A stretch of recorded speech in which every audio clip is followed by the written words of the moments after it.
All right. Okay. Hello, everybody. My name is Ian McLaughlin, and I have a PhD in neuroscience from the University of Pennsylvania. And by the way, the reason I always open with that is so that you know my background, my training, where I'm coming from when I talk about these topics, because you should always be interested in the training that someone on the internet has who, talks about science in any capacity. Not that you should only care about the perspectives of people, with some specific academic pedigree or anything like that. Just, you should be aware of whether someone has spent years learning about a given topic within science, or if they're doing their best to convey, the most accurate information possible, or, as is perhaps sometimes the case, trying to exploit a difference in how much information you might have on a given topic for their own personal gain. Okay, so with that out of the way, there's been an issue that's come up a few times over the past several months. Well, for the better part of a year, really, at this point, regarding how the COVID-19 pandemic may be affecting mental health. In the past, I've talked about, some of the evidence that coronavirus 2, SARS-CoV-2, the virus that causes COVID-19, has either, direct or indirect effects on the central nervous system and the brain in particular. And I've put some links to those descriptions or those videos in the description below. But there's an article that was published in Stat by Gabriel Glaser on the 6th, so just a couple days ago, which, has basically, by the way, Stat News has basically become like the best, one of the best at least, news outlets for biomedical science out there. The article discusses a kind of like anticipated ramification of the COVID-19 pandemic for people who were, dealing with psychiatric conditions prior to the outbreak. And as I've sort of repeated, over and over, we have, data that demonstrate at least some psychiatric conditions have been exacerbated in the time of COVID-19, right? Particularly when it comes to drug overdose fatalities, as you can see here. Of course, we can't know how much we ought to attribute these incredibly high rates of drug overdose fatalities to the societal consequences of COVID-19. Like basically all biomedical concerns, drug addiction and overdose are multiplex and not attributable to any one single thing. But we also know that the American Psychiatric Association, or APA, published a survey at the end of last October showing that 62% of Americans, and I suspect that this is reflected in other countries with similarly bad COVID-19 numbers, or high COVID-19 numbers, in other words, that more Americans feel anxious than they did at the same point last year, right? Typically, the comparable number ranged between, 32% and 39%. And so according to the survey, the top issues causing this increased anxiety were keeping themselves and their families safe, the survey respondents. COVID-19 makes sense. Health also makes sense. Gun violence, which perhaps is a uniquely American concern, or not entirely uniquely, but particularly common in the United States, and the upcoming presidential election. Remember, this survey was taken in October, before the election in November, and quite a bit before the horror show that took place in Washington, D.C. several days ago. But so, the survey included several other comparable questions. Most notably, more Americans said they'd been fighting with loved ones since the same time they ran this survey last year, and more said that they'd been consuming more substances or alcohol as well. That said, one condition in particular has always seemed like it might make certain people particularly vulnerable to the indirect consequences of COVID-19, independently of infection by the virus itself. Specifically individuals confronting obsessive compulsive disorder. So I'm going to take this opportunity to get into some of the neuroanatomy of OCD, or obsessive compulsive disorder, probably more widely known as OCD, because I sort of got into some of this circuitry when I talked about part of the neuroanatomy of habits. Which parts of the brain have been implicated in habitual behavior. You might not be entirely shocked to learn that many of the same brain regions are implicated in OCD as are in the formation of habits. And of course, I've provided a link to that video in the description below. But first, well, I think many of us are, probably familiar, at least superficially familiar with OCD. I think it might be worth getting a little specific on what exactly it is and how it's both similar and different to, related, psychiatric conditions. So obsessive compulsive disorder is a chronic condition, And it's a bit more complicated and multifaceted than I think it's broadly perceived as being. Somewhere around 1.2% of adults in the United States experience obsessive compulsive disorder, and it's approximately 2% worldwide, according to a review in the Journal of Clinical Psychiatry. These are rough sort of numbers, right? It's not exactly 1.2 in the US and 2%, internationally, similar numbers. And that, by the way, that worldwide figure is probably a little bit outdated at this point. That was a paper from many years ago. So I haven't seen any more up-to-date data. So there's evidence that females tend to experience OCD a bit more than males. And so it's true that things like repetitively, turning light switches on and off, or excessively organizing items on a desk can be manifestations of the condition, which are called repetitive ritualistic behaviors. It also encompasses things that are perhaps a bit subtler, particularly things like persistent thoughts. So according to a group who explored a potential treatment for OCD, which, let's see, no, okay, great.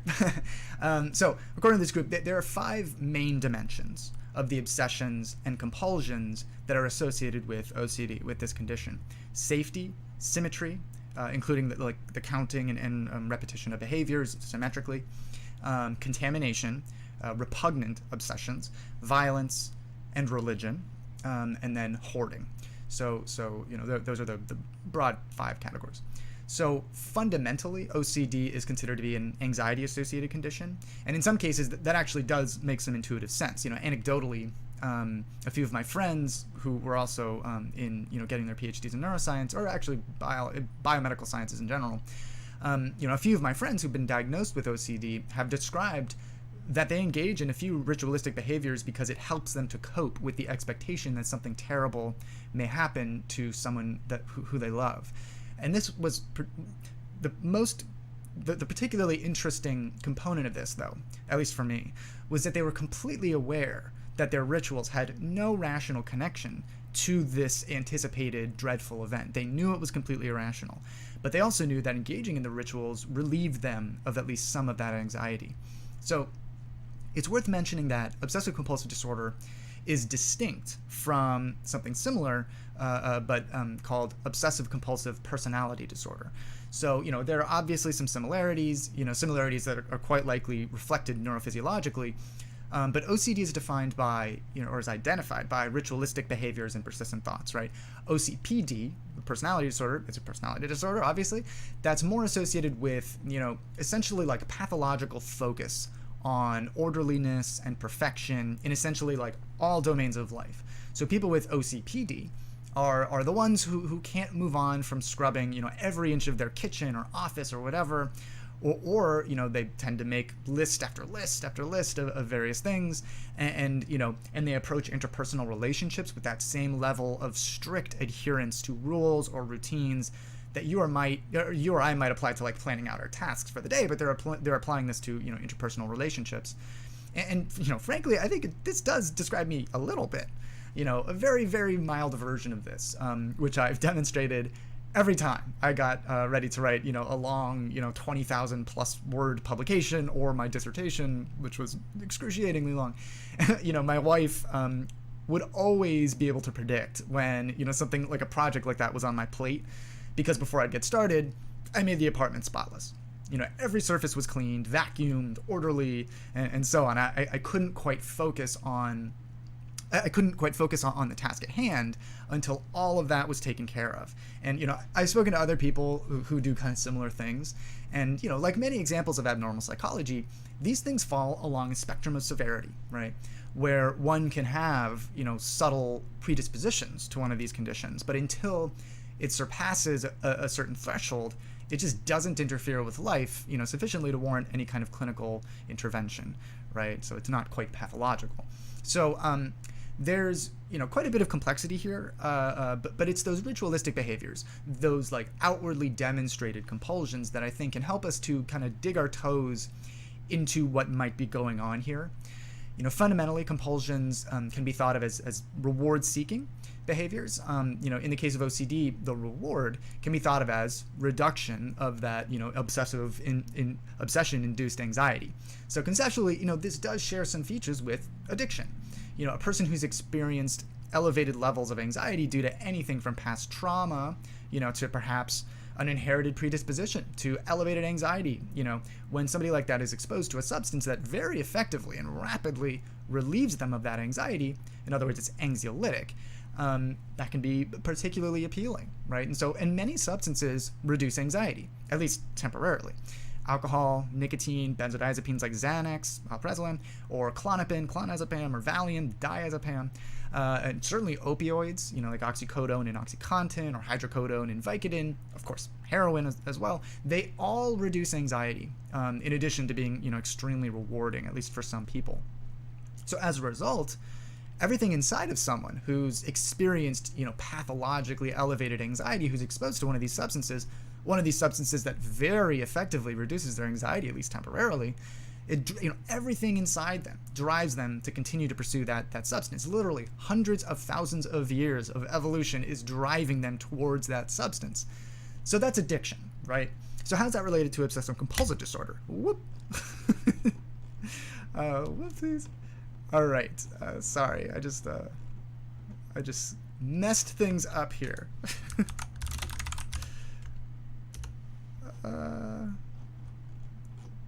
Weird. I'm sorry about this. This is super super awkward. Okay.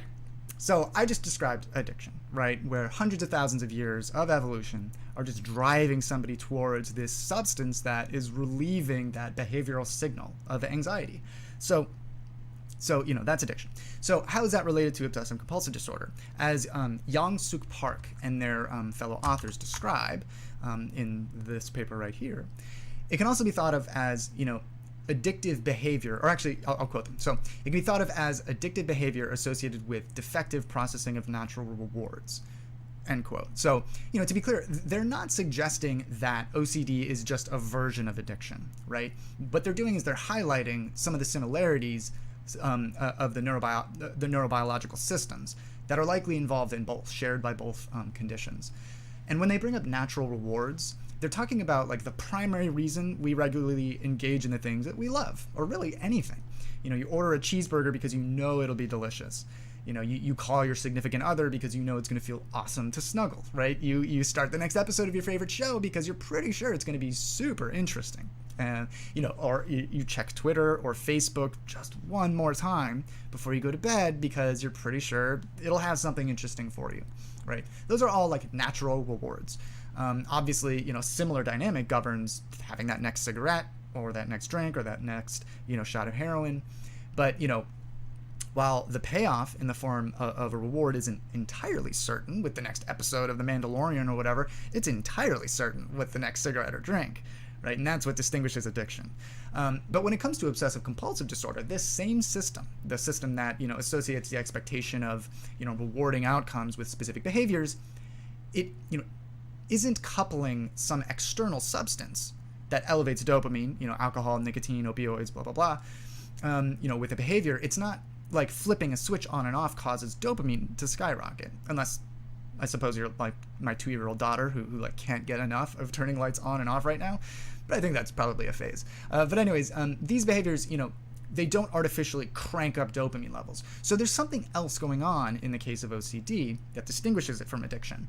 And without getting into, some of the studies that have explored, which specific brain regions might be involved in OCD, studies that dive into trying to manipulate the activities of brain regions that have honed in on regions like both the dorsal and ventral striatum, which I have for you here. You can see the sort of purple blobs. That's basically, that's not the entire striatum, but the sort of main event of the striatum.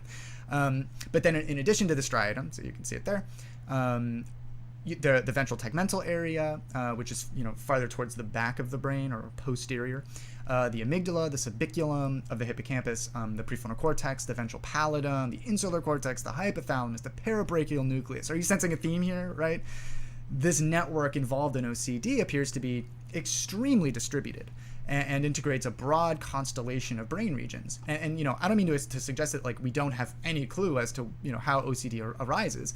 There are definitely data that that demonstrate specific neurophysiological pathways as being central to the condition, right? We do have some concept going on here. And if you want to dive into the anatomy of OCD, I recommend that article by Young-Suk Park. I believe it's this one, yeah. And I've linked it below as well. I dig it because it's the kind of review that like I wrote several times, right? Basically like connecting a bunch of anatomical dots based on, a bunch of studies that were conducted by completely independent groups over the years, right? And trying to come up with a sort of a theme. And there's also an absolutely beautiful schematic of the incoming projections, right? To the nucleus accumbens, which is, a major part of the ventral striatum, which you can see again down here towards the bottom. That's the nucleus accumbens. And they have this beautiful schematic in their paper, and I did include it as a graphic here, but it's the kind of thing that I feel like is uniquely excellent in a way that I wouldn't feel comfortable sharing outside of their article. They should get all the credit for it, but if you can snag that article, you know which one I'm talking about. It's figure 2, and including the figure description is also quite good. It's just stellar work. But in short, all of the circuitry that couples the expectation of something good or pleasurable, or at least the relief of negative emotional experiences, with a specific behavior is operating differently in the brain of somebody with OCD relative to somebody who doesn't, who doesn't have that condition. For one reason or another, some folks who develop OCD end up associating a given behavior with the relief of otherwise insatiable anxiety. So, enter COVID-19 in this article by Gabrielle Glaser, up there at STAT. And as she writes, when describing the reaction of a person who's from my beloved Philadelphia, as you can see behind me, this person who's been coping with OCD, she had progressed to the point, her treatment had been successful. She had progressed to the point where she was functioning pretty well. She was able to, work with her colleagues in a pretty typical manner. But then Gabrielle Glaser quotes this person, quote, "The virus gave me a new anchor for all of my fears." Right. And then Glaser then quotes a psychologist named David Yusko, I believe, or Yusko, who says, quote, "Suddenly they saw the whole world putting on masks and gloves to be able to go into a supermarket." So individuals confronting OCD, particularly those who are focused on germs and infection and cleanliness, which is, one of the classic manifestations of OCD, these people were seeing other people who haven't been dealing with their diagnosed condition exhibiting exactly the behaviors that they were trying so hard to avoid. Glaser quotes another patient who said, quote, "The world is messaging that we need to be more strictly careful, and it's reinforcing that the messaging I get from my OCD is accurate. Let me tell you, it has corrupted my thought process." End quote. So, the sort of go-to therapy for OCD, at least behaviorally, is called exposure and response prevention therapy. I think it's like EXPR is sort of how it's initialized. Which is basically where folks diagnosed with OCD are progressively exposed to the source of their anxiety, the things that trigger their compulsions, beginning with versions that elicit lesser reactions and then escalating over time, right? And so, ideally this is conducted in person. But, it may be the case that because of the absolutely necessary responses to COVID-19, these kinds of treatments for OCD have been rendered quite a bit less effective. And then, so to quote the article from Glaser, quote, "Sometimes it took her an hour just to make oatmeal. You'd open the box and have to wash your hands," she said. "You'd throw the wrapper in the garbage and have to wash your hands again. You take the bowl out of the cupboard, but that needs washing. So you wash that, and then you wash your hands again. It was exhausting. I was just in survival mode to keep my head above water. The obsessions about COVID-19 were taking up more and more space," end quote. So the article explores the story of another person, which is interesting. But one of the quotes Glaser has from him is, quote, "I'm in deep circles of hell basically all the time. When the rest of the world is acting like me, that's a big problem," end quote. So unsurprisingly, this pandemic has exacerbated, the conditions that some people were confronting before the virus emerged. I think it's safe to assume that there's going to be a substantial psychiatric concern, right, beyond the unprecedented number of drug overdose fatalities that I've harped on over and over, when we're on the other side of COVID-19, after we can all be vaccinated. I have a 2-year-old daughter, and her only conscious memories have formed while her mother and I have been wearing face masks every time we go outside of the apartment. And I'm not suggesting we shouldn't be doing that, for sure. But I also can't help but acknowledge that, this kind of behavior about a year ago would have been considered excessive and perhaps, obsessive. And there is some evidence that the effects of wearing face masks on like the social development of children actually isn't as severe as we might intuitively expect. So that's comforting. But nonetheless, these are a sort of novel and unusual set of behaviors that these kids are observing. For people who've been managing OCD, particularly associated with germs and cleanliness, for years, it's clear that COVID-19 has produced a significant setback in their daily lives. As someone who's interested in human behavior and how it develops and how it emerges, I think it's worth recognizing that there's going to be a set of children who've only ever known a world where adults wear masks, keep their distance from one another, use hand sanitizer regularly, or wash their hands regularly, avoid a lot of areas, avoid areas with a lot of people, these types of things. And I don't know if this is going to produce a unique set of predispositions among this generation of young people, but I know they've endured a unique environment that's hyper aware of the presence of pathogens. And when it comes to COVID-19, for good reason, right? I've awkwardly withdrawn my daughter from her natural instinct to go interact with other young people when we've gone outside to, shared spaces over the past few months. And I imagine that this is the case for a lot of children her age, and children who are a bit older as well, who've had the same kind of experiences. And I don't know if I can prevent her from developing a kind of like hypersensitivity to pathogens when we're on the other side of this thing by just explaining that this was all because of a very specific virus and a very terrible response from our country to this very specific virus. And, honestly, I suspect that my daughter is young enough that this will just fade away for her by the time my wife and I get our vaccines.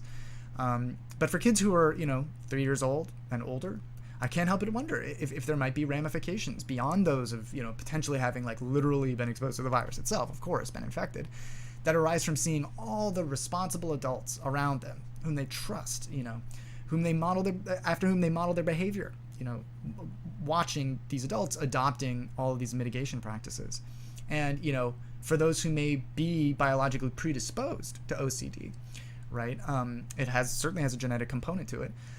I have to wonder if the fact that our reaction to this virus has been so completely incompetent, extended, ineffective, and politicized, it might result in kids who have a kind of a distorted relationship with a concern for, germs and cleanliness.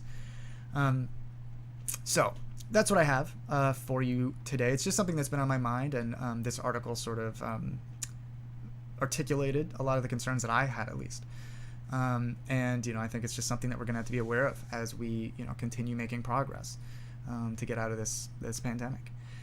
But thanks for watching. If you stuck with me to this point, thanks for checking out, these articles with me, and if you dig it, subscribe maybe. And all right, while we still can, let's start the live half. Hey, Hal.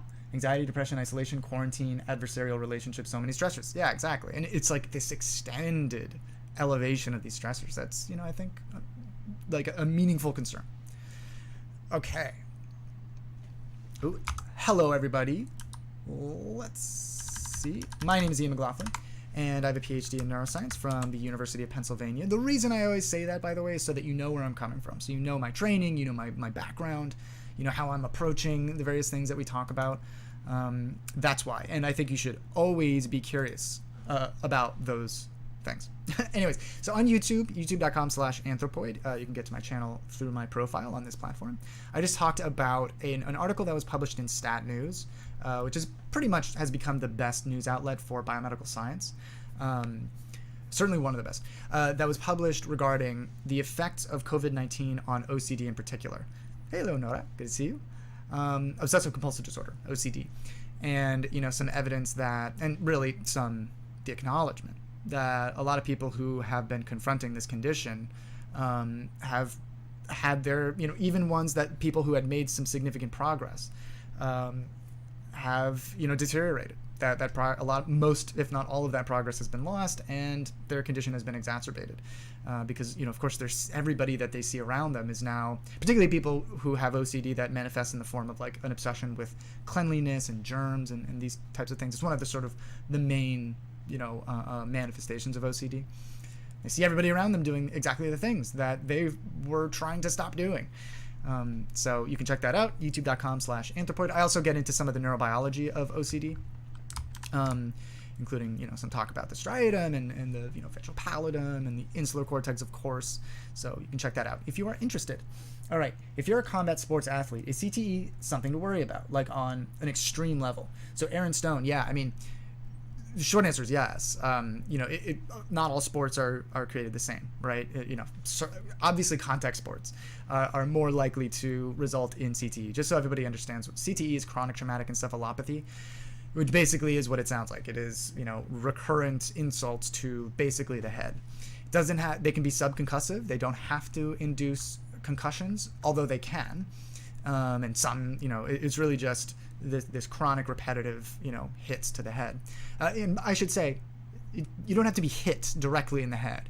It's really just repetitive accelerations of the head, right? One of the most effective ways to do that is, of course, to hit the head. But you can also just, be in a car accident and not hit your head. You can be water skiing and bouncing and bouncing and bouncing and not hit your head. Same thing. And maybe you fall, you don't smash your head, but your head was still accelerating at such a rate that it can be damaging. So, but of course, sports are an environment where that is more likely to happen than if you're just sitting, at a desk, right? Which has its own set of deleterious effects on health, of course. But so chronic traumatic encephalopathy, it's the sort of signature of that condition are small lesions that can emerge throughout the brain. It had sort of come to prominence after an evaluation of the effects on certain professional football players, NFL players, particularly ones who had exhibited extraordinarily violent behavior, aberrant violent behavior. It turned out that they had these lesions, severe, levels of CTE or chronic traumatic encephalopathy. So, particularly if you're in a combat, sport like MMA or boxing. Boxing is, the earlier version of chronic traumatic encephalopathy, of CTE, was called pugilistic dementia, right? Basically people who became punch drunk. And it was sort of a well-known phenomenon that guys who had been in boxing for years and years, as they get older, they begin to slur their words, they begin to be slower, maybe a little bit aggressive, behaviorally disinhibited. But then, of course, MMA, similarly compromises the brain, the health of the brain, and then obviously football and stuff like that. So, but that said, not all sports are created the same. And so, to give you an example, so for high school students, adolescence is a period where we're particularly vulnerable to concussions and head trauma, traumatic brain injury, and so the most common causes of concussions in high school for boys is football is up there, wrestling is up there, hockey is up there. Football by far the most common. For women, or for young girls, it's soccer, or football, which sort of makes sense, right? Particularly if you're heading the ball all the time, which always blew me away. But I like to play soccer. But anyways, so as a parent of a 2-year-old daughter, I'm not gonna allow her to play some of these sports just because the gamble that somebody makes if you take those sports really seriously is that it may pay off, right? You may be really, really stellar at that sport and might be able to make a very lucrative career for it or of it. That's the sort of calculus that you're essentially making, perhaps subconsciously or not intentionally, but that's the calculus. And my daughter just does not have the biology of a professional, really any kind of athlete. So she's gonna have to play tennis or something like that. So yeah, I mean, it is just, and obviously, if you've had an overt injury to the head, and it when you experience it, it's really up to you to sort of recognize that this happened. And after you've had one concussion, it's much easier to have a second concussion, particularly right afterwards. As somebody who had a concussion, I can tell you that they're not fun. I probably had 2 concussions. I probably did, but I was only aware of one. And my coach put me back into the football game, which was wild in retrospect. But anyways, and my parents tried their best to prevent me from playing football. But it's tough to come in between, a young adolescent boy and the pursuit of glory, right? Anyways, so yeah, it's a real concern, and you should be, thinking about it. Okay. We have some calls, thankfully. So I think Daryl, just some geeky guy, called in first. So I'll see if we can connect, and hopefully he's not a. Oh no, there's an error. Maybe try calling in again. There seems to be some problems with the platform, probably unsurprisingly. So let's see if we can connect. Hopefully we can. Yes, we can. All right, awesome. Daryl in Alberta, I believe, right? What's on your mind? Yeah, Edmonton, Alberta. Edmonton, right. Awesome. Yes, that's right, yeah. Hockey capital of Canada. Oh, is that right? I might argue, but yeah. Oh.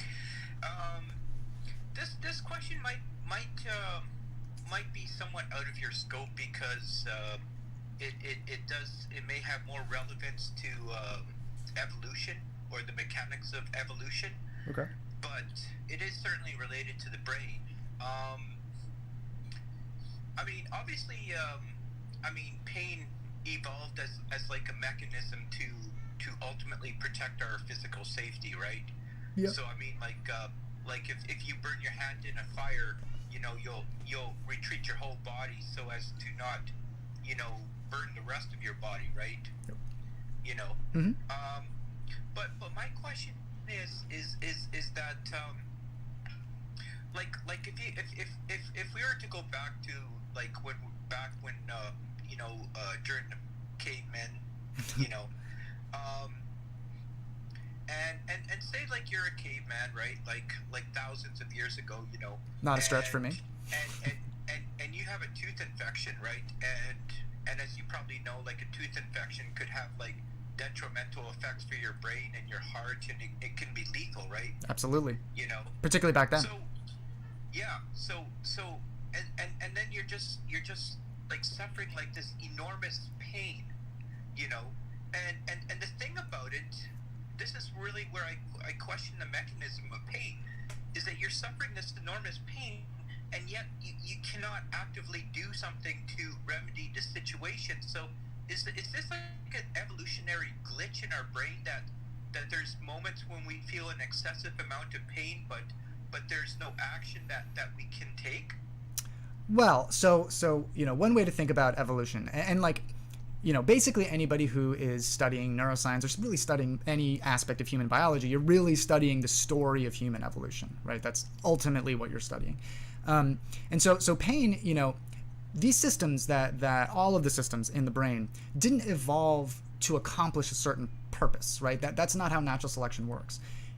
The way to think about it is that this system emerged, right, where we have this visceral and emotional, sensory as well experience to damage, right? And so it just so happened that organisms that were sensitive to damage to their body were more likely to be able to reproduce, right? Because they would be able to remedy the situation. They stepped on a thorn or something, they take it out of their foot before they get an infection or some biology, or allergies, or just chronic inflammation, probably associated with something like an allergic response, to perceived pathogens by the immune system that present no danger. Like, why would the system have evolved that way? Well, it happened to evolve, and these organisms that carried these systems were able to reproduce more effectively than organisms that had a less reactive immune system that did effectively protect them from pathogens. And so every now and then, just because the system isn't perfect, you're going to get these sort of like what these what would be perceived objectively as like biological mistakes, right? So that's how I would frame understanding something like the pain that we get from an infection, back in the day when there was literally nothing you could do. But hey, another consideration is that you're right. Like, there was nothing that Homo sapiens 100,000 years ago could really do about a toothache or a tooth infection. But the fact that there was this chronic, this inflammatory, this threat to survival, that if you got an infection in your tooth or in your mouth, you very likely will die, that inspired, humans over time, Homo sapiens over time, to use that big fancy brain of ours to come up with strategies to reduce that, to reduce that inflammation, to fight those pathogens. So ultimately, while it was irrational or didn't make any sense for it to have emerged, it has played an evolutionary role in, inspiring us to defend ourselves more effectively from our primary adversary, evolutionarily, which are pathogens. Yeah. I mean, evolution could have never predicted that we would eventually solve infections with antibiotics and so forth. My last question, and it's a frustrating thing that keeps popping up, is you don't personally subscribe to the Penrose theory of consciousness, eh? Oh, geez, it's been years since I reviewed that. Can you remind me? This whole idea of quantum waves collapsing in microtubules, giving rise to consciousness. I've read that there's like a number of flaws in the theory. Some people posit that if this were the case, it would just create noise in the brain, and these collapses would just be so like within femtoseconds, that it wouldn't actually affect the brain in any way, Right. Yeah. So I don't know if it was Roger Penrose, I believe is his name. Yeah, Roger Penrose. Yeah. Yeah. I think he recently, like either he or somebody else, put out like a theory of consciousness fairly recently. It was like maybe a couple months ago, that basically articulated this concept. And if it was Penrose, it may have been Penrose, but it may have been somebody else. But they certainly were not a neuroscientist. I think they were a microbiologist or something like that. Yeah, I think Penrose is a mathematician, if I'm not mistaken. Right. And so, so the short answer is no. Like, I think that, a theory like that could only come from somebody who's not really studied the latest neuroscience. It's the pursuit of a parsimonious theory of consciousness, right? That explains everything, right? And in a way that's like that kind of you can understand. Obviously, it's not like I understand quantum mechanics or anything like that, but rather than accepting the fact that we have 86 billion neurons. A lot of them are very highly specialized. They evolved over millions and millions of years of evolution. And the complexity is very, very significant, but you don't necessarily, we're not going to get like an answer to, like there are philosophers who argue that we still completely have no understanding of consciousness, and it's just not true.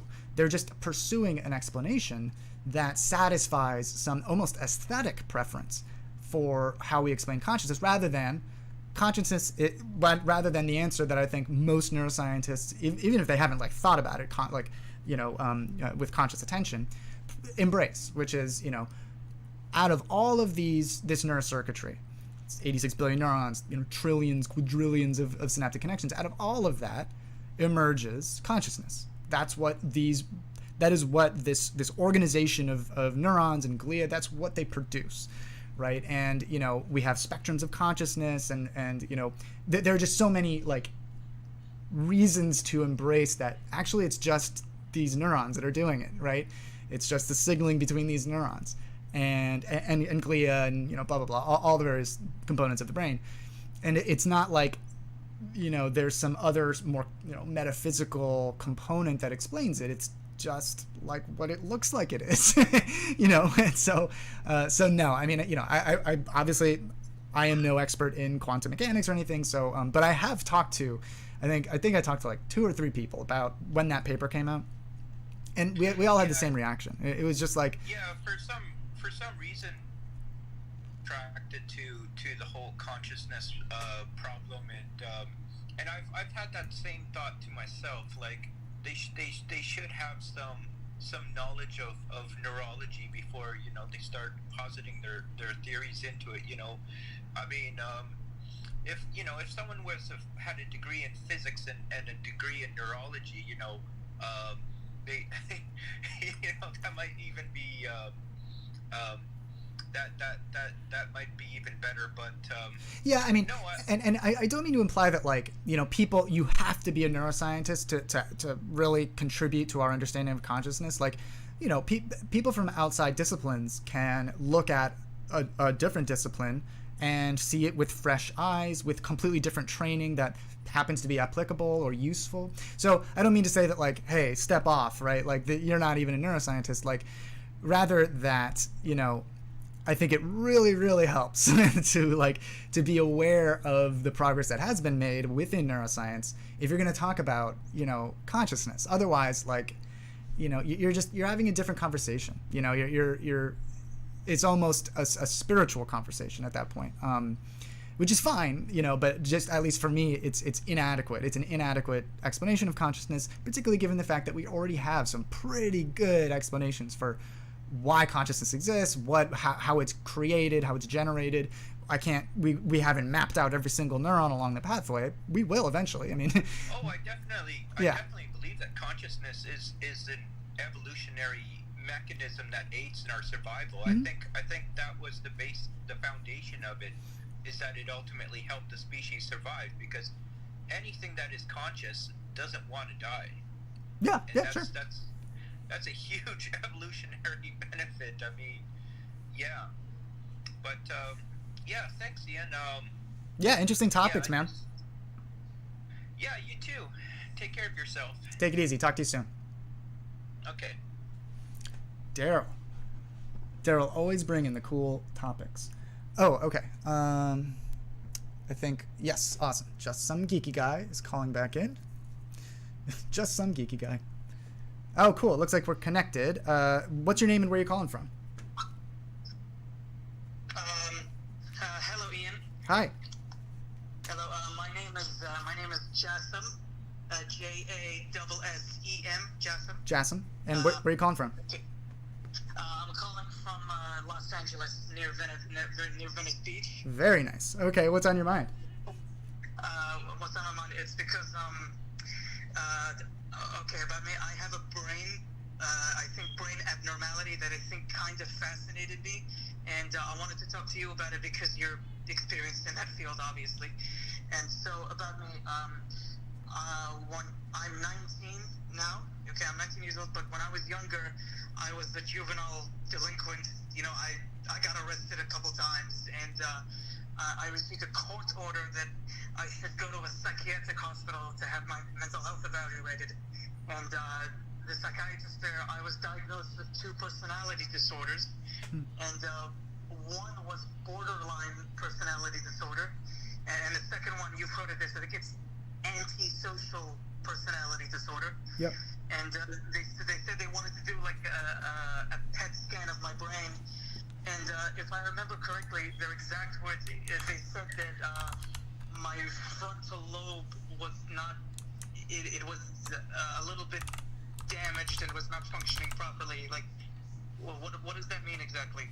And then they also said that my amygdala was shrunken and was actually smaller than average size. So, care to explain what that all means? Sure. Yeah.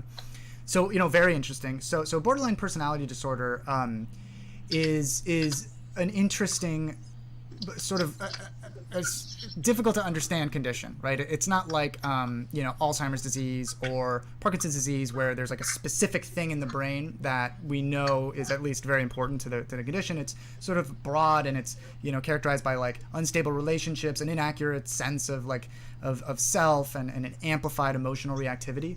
So, but that explains a lot about me. that does it. Okay. Yeah, and there's definitely evidence that like frontolimbic circuitry is involved in borderline personality disorder. And so when you bring up the prefrontal cortex and the amygdala, those brain regions are that certainly makes intuitive sense, right? So the frontal cortex, or the prefrontal cortex, is arguably one of the most quintessentially human components of the human brain, that distinguishes us from our primate relatives, right? It's quite significant. It's quite large, quite a bit bigger than pretty much any other animal on the planet. And what the prefrontal cortex does fundamentally is it inhibits it takes in information from all over the brain, from the hippocampus, from limbic circuitry, emotional circuitry, all this kind of stuff. And then ultimately it is capable of inhibiting certain impulses and urges that come from actually more evolutionarily ancient brain regions, like the limbic system. And so as a result, the prefrontal cortex is the reason that instead of having that next slice of pizza, or that next cheeseburger, or that next beer or that next cigarette, blah blah blah, all these things that you should probably shouldn't consume. We have the prefrontal cortex to thank for that capability. The prefrontal cortex, differences in the size or in the connectivity of the prefrontal cortex is associated with a wide variety of conditions. Perhaps very notoriously in schizophrenia, but also like when there's damage to the prefrontal cortex for whatever reason, maybe an injury or maybe an accident of some sort. There can be a very, very dramatic change in behavior. The classic, I think you're legally required to talk about a fellow from the history named Phineas Gage, who was like a normal guy, a run-of-the-mill. Oh, yeah, I've heard about him. He was a guy who had a pipe that goes through his head and it changed his personality. That's exactly right. And so it wasn't a very selective lesion or anything, but it was a large part of the frontal lobe that was damaged. And he was no longer capable of containing himself. He began drinking excessively, became aggressive and gambled a lot, and so he just was less capable of suppressing those impulses, those primitive impulses that we all experience, but part of maturity is containing them. The prefrontal cortex is also essentially the last part of the brain to finish developing. Like through adolescence, it's really not finished developing. It's still developing in you, frankly. So it's not done developing until 25, 26. A little bit different for males and females, but about mid-20s. So it's quite a bit older than most other aspects of our biology. And so that's part of the reason for why exposure to certain drugs and stuff like that during adolescence can be rather perilous, because that brain region that's so critical to healthy human behavior, controlled human behavior, is vulnerable to the effects of those drugs. But then also injuries, playing football, or getting in a car accident, all of these things can compromise the development of the prefrontal cortex, which then therefore compromises our abilities to control those urges, control those impulses. The amygdala. That actually does explain a lot about me, because when I was younger, I would smoke cigarettes behind my parents' back, and I even smoked weed. So yeah, that does explain a lot. Like, you're helping me discover new things about myself. Like, thank you. Oh, it's my pleasure. So, and then let's talk about the amygdala. So the amygdala is a very, very complicated brain region. Everybody thinks of it as being like the fear center. And there's really no such thing as a center of anything in the brain, but it is very, very critical to fear, right?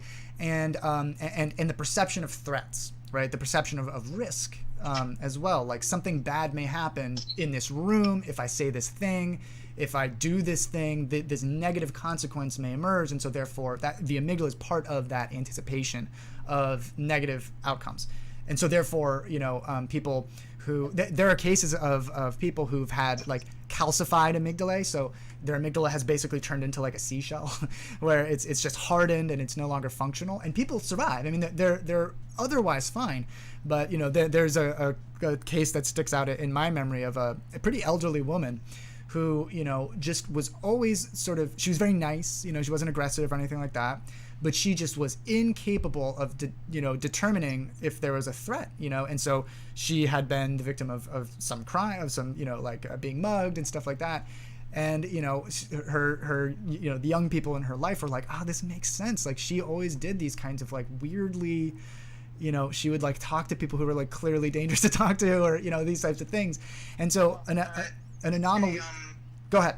Ian, let's say theoretically, if we were to surgically remove the amygdala from someone's brain, then that would make them like a daredevil. They would do like death-defying stunts like skydiving, and they would be absolutely fearless. Well, it's not quite that simple. It could make them. That's possible. That's possible that people would be more risk-seeking or less risk-averse. But it could also mean that they, just don't experience the sort of the avoidance of negative emotional activities, and so they might not partake in activities like learning a skill or preparing for a talk in front of their colleagues, or studying for a test or something like that, because they're just not experiencing that, like, if I get a bad grade on my test, my parents are going to be mad, or I'm not going to be able to go to college I want to go to, or all these types of like that concern emerges in part, at least, from the amygdala. And so it's not as simple as like, man, if we could just get rid of the amygdala, we would be able to do that. Would we'd be unbridled. We'd be able to do so much more. It's not quite that simple, because the same thing that enables us to be sensitive to the risk is also what motivates us to do some of the most essential, things in our lives to sustain, a high quality of life. But it would make sense. There would be a very dramatic change in behavior. Say, Ian, but how does that explain that does explain borderline personality, but how does that explain antisocial personality, though? Like ASPD, for instance, like. Yeah. So borderline personality disorder oftentimes does co-occur with other psychiatric conditions, very frequently with substance abuse, but depression, eating disorders, suicidal ideation, and so antisocial personality disorder, like there will be some similarities there, right? And so these are conditions that are diagnosed by observing somebody's behavior, and so whatever differences are present in somebody, in the brain of somebody in your position, would likely implicate a broader set of conditions than just one, right? So what I'm trying to articulate here is that, like, it's not like the prefrontal cortex is the brain region that regulates borderline personality disorder, right? It regulates a wide variety of human behavior, human cognition and stuff like that. And so if there's some difference in how the prefrontal cortex or the frontal cortex is devised, depending upon the anomaly, right? So basically, a neurologist told you have an interestingly smaller prefrontal cortex, interestingly smaller amygdala.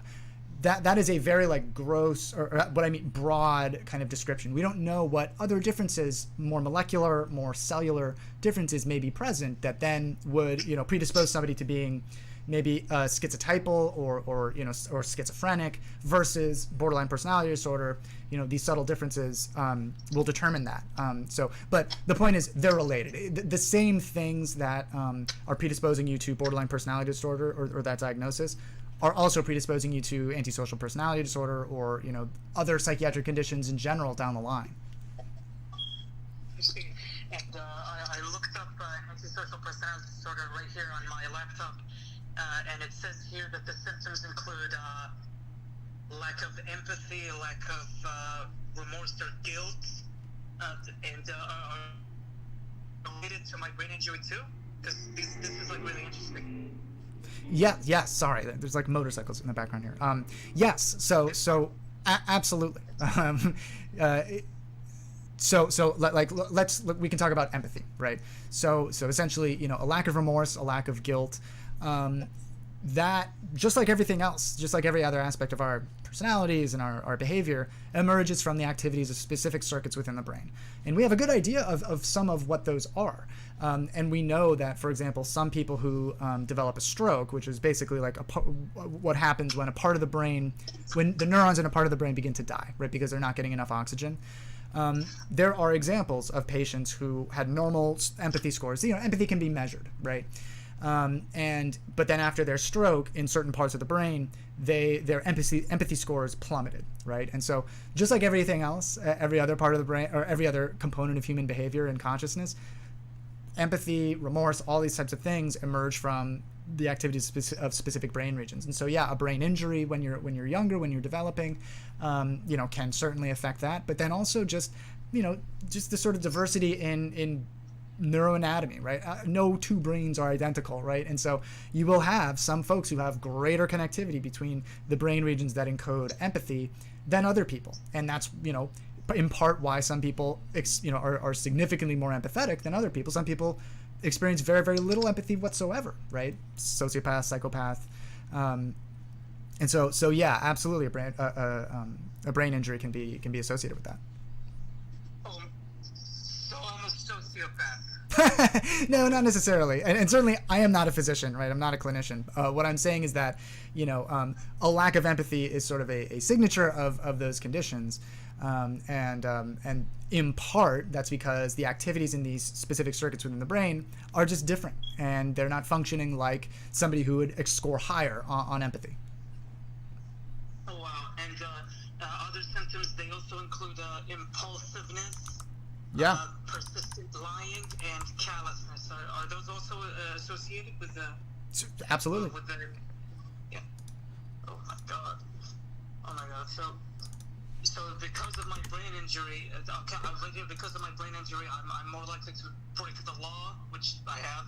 I'm more likely to abuse drugs, and it's just I'm discovering so much about this personality disorder. When I first heard I had antisocial personality disorder, at first I thought it maybe means I don't get along with people, which is true, I don't. But to this extent, like all of these symptoms and learning about my brain abnormality, it's really amazing.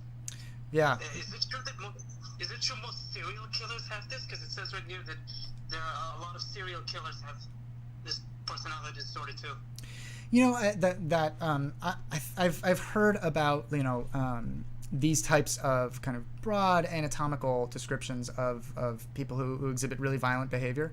I can't tell, you know, there's no way for anybody to tell you with any degree of certainty that, like, serial killers all have, you know, this same consistent, you know, abnormality or difference in their brain.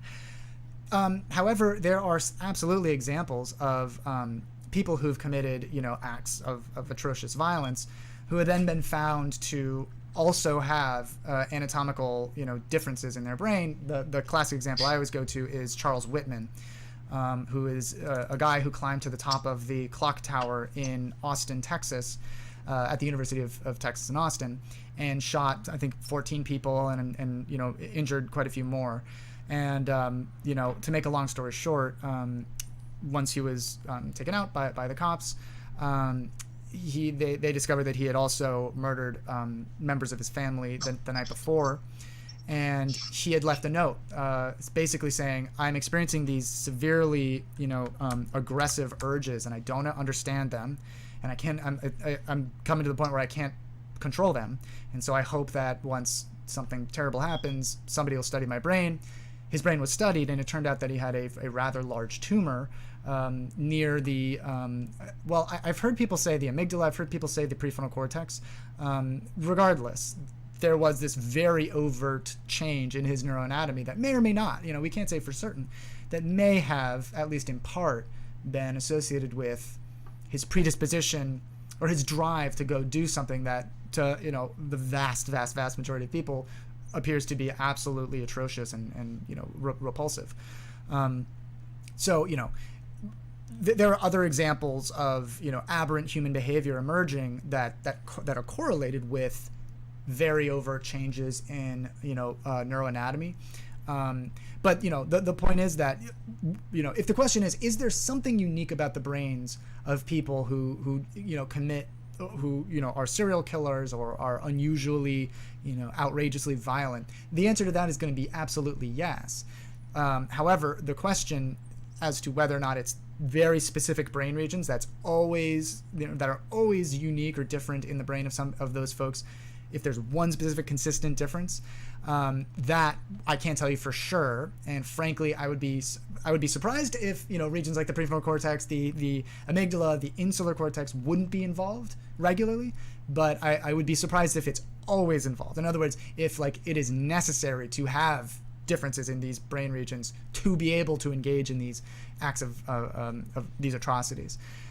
So I'm sure that's like kind of an unsatisfying answer, but you can be sure that there will be differences in the brains of people who engage in these acts of violence. The question is just how consistent they are, you know, across different people. I see. So can it like vary between? You mentioned that not everyone has the same brain, so can it vary between persons? Yeah, absolutely. And I have to ask, can this condition of mine, can it be cured or can it at least be treated? Absolutely. Yeah, there's no question.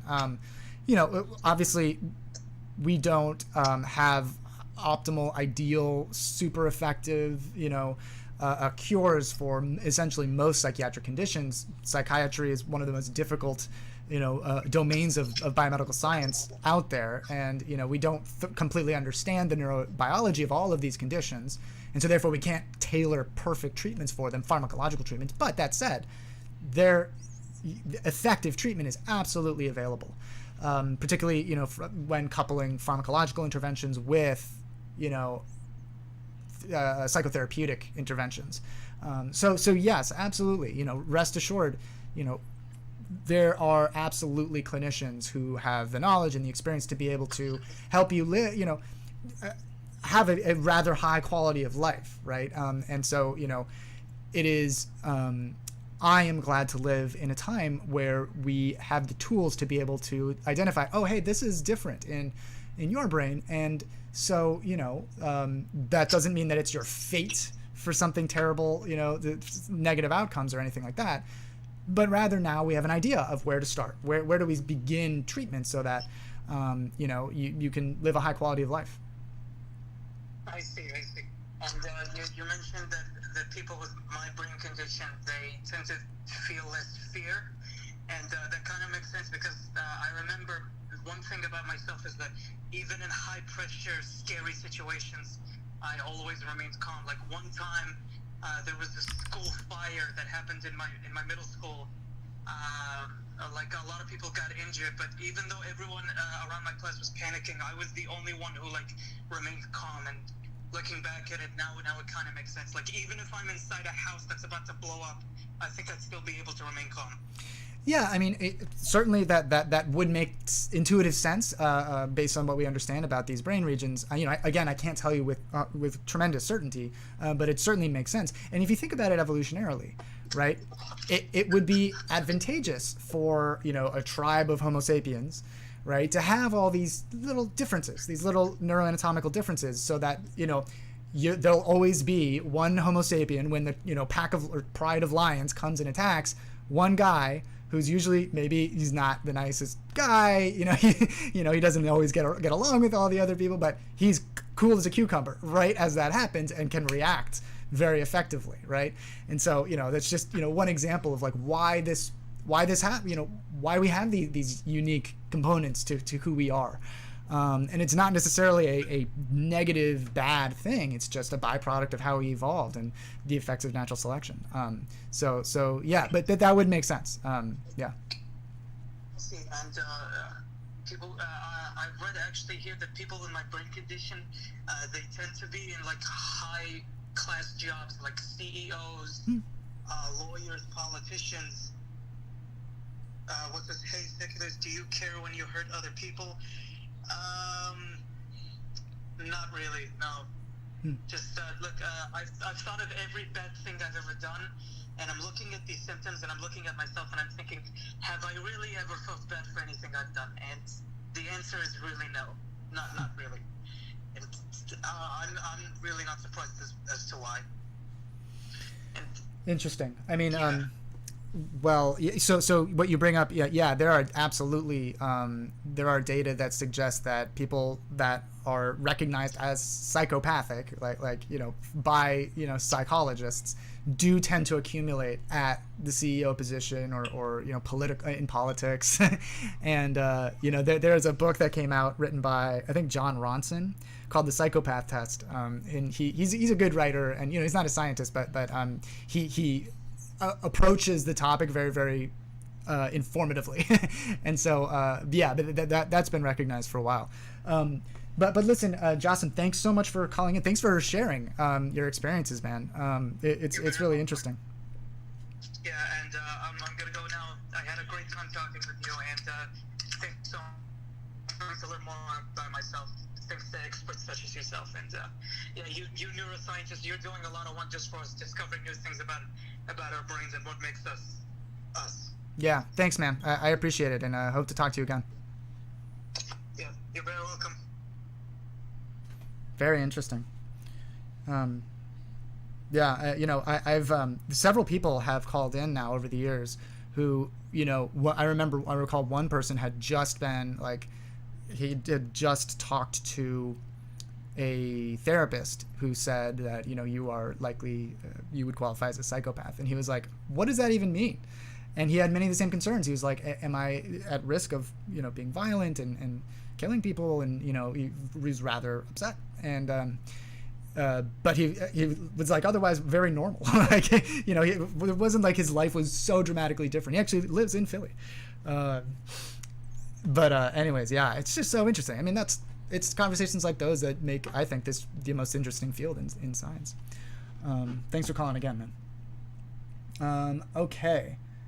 What effect will the injected synthetic mRNA have on our genetic structure? Lol splooge. That's a great question. And it's a totally justifiable question. So what Lol splooge is talking about are the two vaccines that have been developed in the United States by Pfizer and by Moderna. They're both vaccines that are based off of mRNA, right? And so essentially, this is how they work. In short, little packets of mRNA and little basically fatty water balloons, little lipid nanoparticles, are injected into the shoulder, right? And because of the composition of those water balloons, they're able to gain access. Oh, hey, what's up, Scott? They're able to gain access to cells, and then the same machinery within the cells that express proteins from your genome, right, that transcribe DNA to RNA and then RNA to amino acids, which then become proteins. All of those same little machines are in the cell, and if they see mRNA, they will translate it, right? That's what they'll do.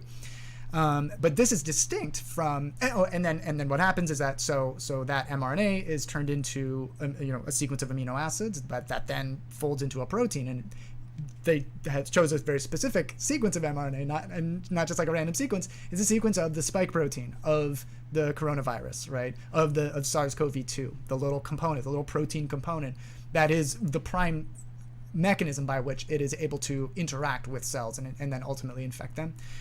And so rather than, having the entire virus, which would therefore you just be infected with the virus, right? You're just having your cells crank out some of this protein, which then become recognized by the immune system. And then so the immune system, it's essentially what happens, when you're infected with any pathogen. What happens is that various cells like macrophages will engulf, they're phagocytes or phagocytic. They will engulf any kind of pathogen and then essentially chop it up into parts, and then it display those parts on the surface of the cell, and then the immune system recognizes those virus parts, or there's and then creates T cells and B cells for them, antibodies therefore. But so rather than having that whole virus, you just have the little protein, and so the immune system will recognize it's sort of like having your cake and eating it too. And so it is an intuitive concern. So this is different from, let's say, the Oxford AstraZeneca vaccine, which is a virus. It is a modified adenovirus, chimpanzee adenovirus. It's called something like ChAdOx, which is like pretty cool. It's like the Chad of viruses. But basically, it's a modified adenovirus. I'm not familiar with this vocabulary, so I have no idea what you're saying. Well, I think you might be more familiar than you think, but it doesn't matter, right? None of the terminology matters. Basically, what the mRNA is doing, it's just instructions. It's just instructions. The instructions get into your cells within your shoulder, and the cells in that region, the little components, the building blocks of that region, they take up those instructions, and then they read those instructions, and those instructions are like, keep an eye out for a dude wearing, a blue backpack and a purple hat, right? That's essentially it, right? And so the immune system can recognize, hey, there's that dude with the blue backpack and a blue hat. I can't remember the combination. And then can recognize an attack, right? That's it. Now, the AstraZeneca Oxford vaccine is actually a virus. It's like essentially using a virus to fight other viruses, which is very cool. It's a modified, I believe, replication incompetent adenovirus. So it's just a modified virus. So rather than just having the short sequences, the instructions, it's like just having a virus infect cells to then create the types of proteins that the immune system will then recognize and attack. So it's a different strategy. They're both very, very brilliant, and they're both very, very nimble, which is really nice. If we begin seeing more mutations of into new strains of SARS-CoV-2, they can make a new vaccine like overnight. In fact, you want to know something really crazy about the mRNA vaccine? Oh wait, so before I move on, so. It makes sense. In fact, other scientists that are not biomedical scientists I've talked to them about this concern. Like, hey, is this kind of freaky, right? Is this going to modify my genome? And the answer to that is absolutely not. It's just the instructions.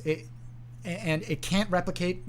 These vaccines, these mRNA vaccines, can't replicate. That there is no replication machinery. It is just the instructions for, recognize the purple backpack. That's it.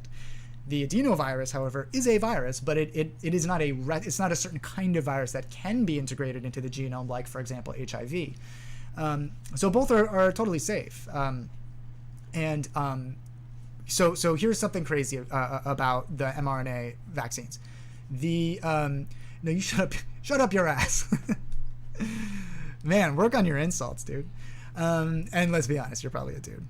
Anyways, the sequences for those mRNA vaccines were created in a weekend in January, before any cases of COVID-19 had been detected in the United States. In a weekend, we could have technically been vaccinating since like the beginning of February. I mean, it would have been reckless. I don't think that we should have done that or anything like that, but that's pretty powerful. That is an amazing advancement in science. But so, just like you can change the mRNA sequence to more accurately, oh, now the virus is wearing an orange hat, right? So recognize an orange hat instead. You can change that really quickly. The same goes for the Oxford AstraZeneca vaccine by just changing the sequences of the virus that they're using. And keep in mind, both of those techniques are totally different from what old school vaccines used to be, which is essentially inactivated viral part. Well, back in the day, it was like just small amounts of virus. Back in the day, but then it was inactivated viral particles where they're heat shocked or they're irradiated or something, so that they're no longer able to do to replicate, right? But at least you're getting some components of the virus, so the same thing can happen. So the immune system can recognize, oh, I've seen this, and it's bad, and it's not me, it's not part of this body, so I'm going to attack it. These are different, more advanced, really amazing discoveries, or it's an amazing rate of progress, and also the ramifications. Like, we're all dealing with COVID-19, and it's been awful, miserable, and we've had a terrible response in the United States.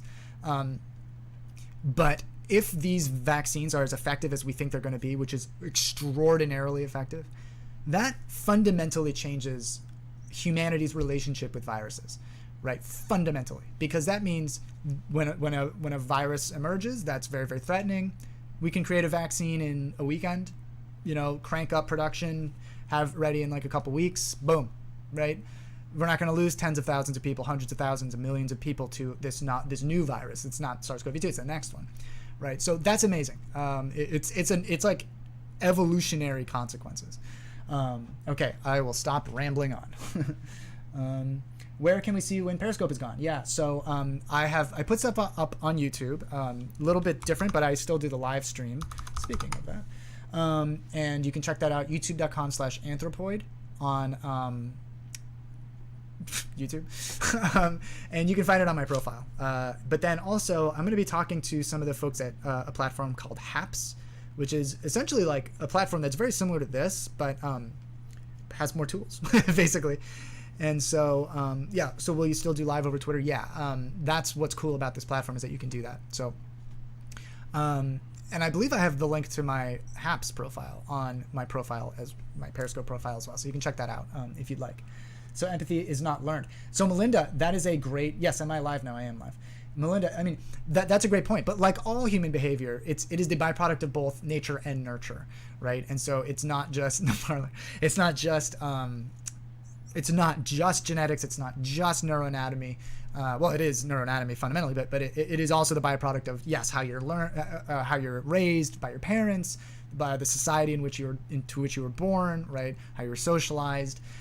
All of that contributes. And so for sure, like people who have been traumatized when they were younger, that'll affect empathy in unpredictable ways.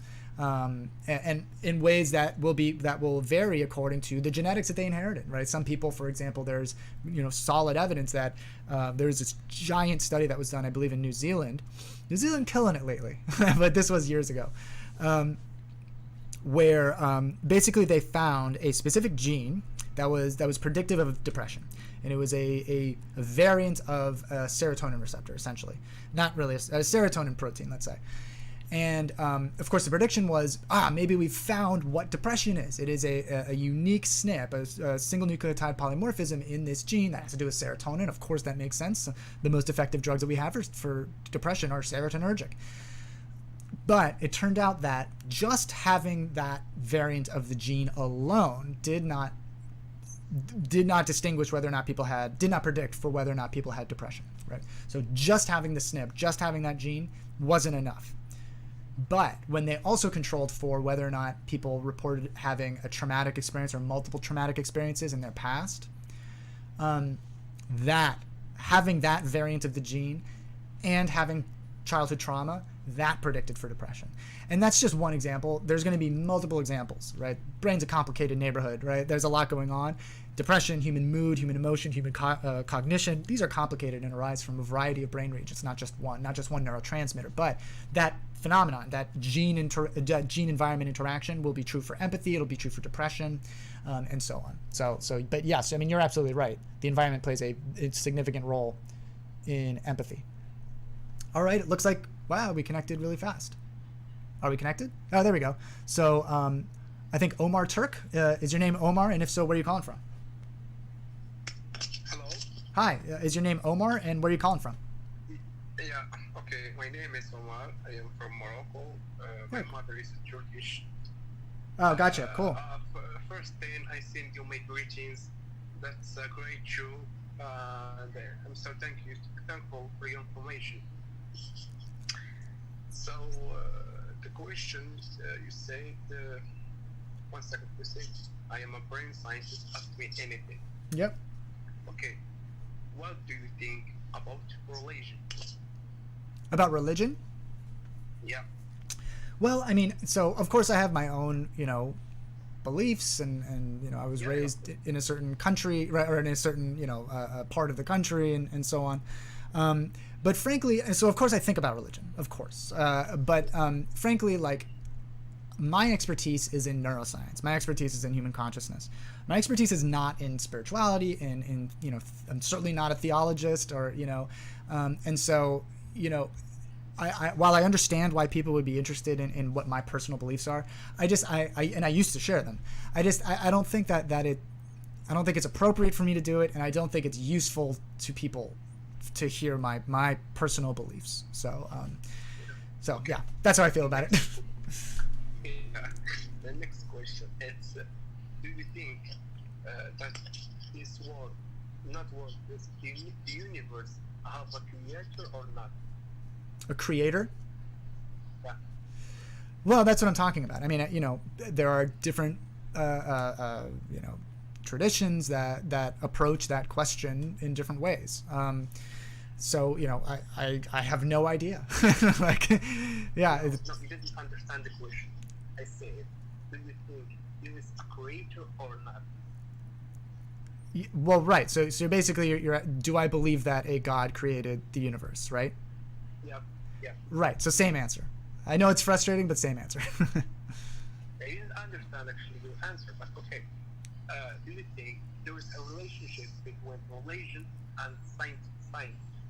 Is there a relationship? Oh, certainly, absolutely. I mean, the most obvious, similarities are, oftentimes, not always, but oftentimes, science isn't a, science isn't an institution, right? It's really just a style of thinking. The scientific method, fundamentally. So it's not like science is like, you can't go to the building of science, right? Or the temple of science. But oftentimes scientists and, people, involved in religious worship are asking similar questions, at least, using different disciplines to ask. And then also, within the discipline of science, many scientists are religious. The director of the National Institutes of Health here in the United States, which is like the main source of support for biomedical science in the United States, actually also internationally. It's a big funder of international research as well. He is a evangelical Christian, and a creationist. So I understand why people. And people certainly make the argument that there is inevitably an adversarial relationship, but apart from that, like there are relationships because we're asking similar questions. Mm-hmm. Okay, the last question. Okay. I am a Muslim. Okay. Okay. In the Holy Quran, there is a lot of science information. A lot. Now, about, for example, about human body, about the health of the human, a lot of things. Now, how can you explain that? I'm sorry, I missed that last part. How can we use that? Is that what you said? No, how can you explain Oh. that? Well, I mean, I have never read the Quran, so I'm I think, 1 second, I invite you to read the Quran. Actually, I was a Christian, and I respect all the people, all the beliefs of people. I don't have a problem with anyone or any relation. I respect all because all worship the God. But I really invite you to read Quran. Really, down to shut, actually, because there is a lot of science in this holy book. If you have time, just read the Quran, and I will wait for your answer. Well, I appreciate it, man. Yeah, I mean, it's certainly interesting to me. That, don't get me wrong. Yeah. So I can't comment on that. But listen, man. Thanks for calling in. I appreciate it, and I know I haven't been particularly satisfying for you, but I appreciate you calling I in. wish that all people like you. Really, I wish that all the people like you. You have a good day. You have good questions. You have good information. We are waiting for people like you. Thank you very much. If something about to do, I ask God to bless you and lead you to the straight way. Yeah, I appreciate it, man. Yeah, and maybe we can chat after I've checked it out. So thanks for calling in. Yeah, of course. You're welcome. It is a nice, I think, drive that people have to share, the most important things in their lives. I appreciate that. Why was there a vaccine created in January before the virus made it to the U.S.? Well, here's why, Craig. This is a question on YouTube, youtube.com/anthropoid. So the reason is that in an unprecedented way, frankly, the virus had been detected in Wuhan, China, of course, in December, and pretty rapidly, criticisms of the response of the government aside, scientists in China released the genetic sequence of the virus. So we already knew the genetic sequence of the virus. That's how we began comparing it to, SARS-CoV-1, which is the initial, COVID coronavirus outbreak in the early 2000s. And we saw that there were some differences. And so this was a different virus. We knew it was probably a different virus just from how it was, the symptoms that people were experiencing, how rapidly it spread, all this kind of stuff. But we had concrete evidence that it was different. But so we had the sequence. And so, if you know the genetic sequence of pretty much anything, then you can make DNA from it, you can make RNA from it, you can manipulate the genetic sequence if you want. It's literally just a string of certain kinds of molecules called nucleotides that you can swap in, swap out, change. And so that's how, and it takes so little time. Like I've done this, right? So I've made viruses for my own research, not coronaviruses. Not even adeno-associated viruses, which are not adenoviruses, but it's really easy, and it's super fast, and so that's why it's because early on when it was still an outbreak, not a pandemic, we already knew the genetic sequence of the virus, so that's how. Good question though. What's going on? Here we are. Where we go? Who am I? Everybody, calm down. All right, I have a serious question. Sometimes I can hear sounds in my brain. Sounds like electricity. Have you heard of that before? Well, sure. That's interesting. So it turns out that, and I'm not suggesting that you have schizophrenia or you're experiencing psychosis or anything like that, but it turns out that, I think when most people think about schizophrenia, they focus on the visual hallucinations, the more sort of florid, maybe notorious components of schizophrenia where people, literally have visual hallucinations. That is actually less common than auditory hallucinations. Auditory hallucinations are way more common in schizophrenia. And there are some interesting theories for why that might be the case.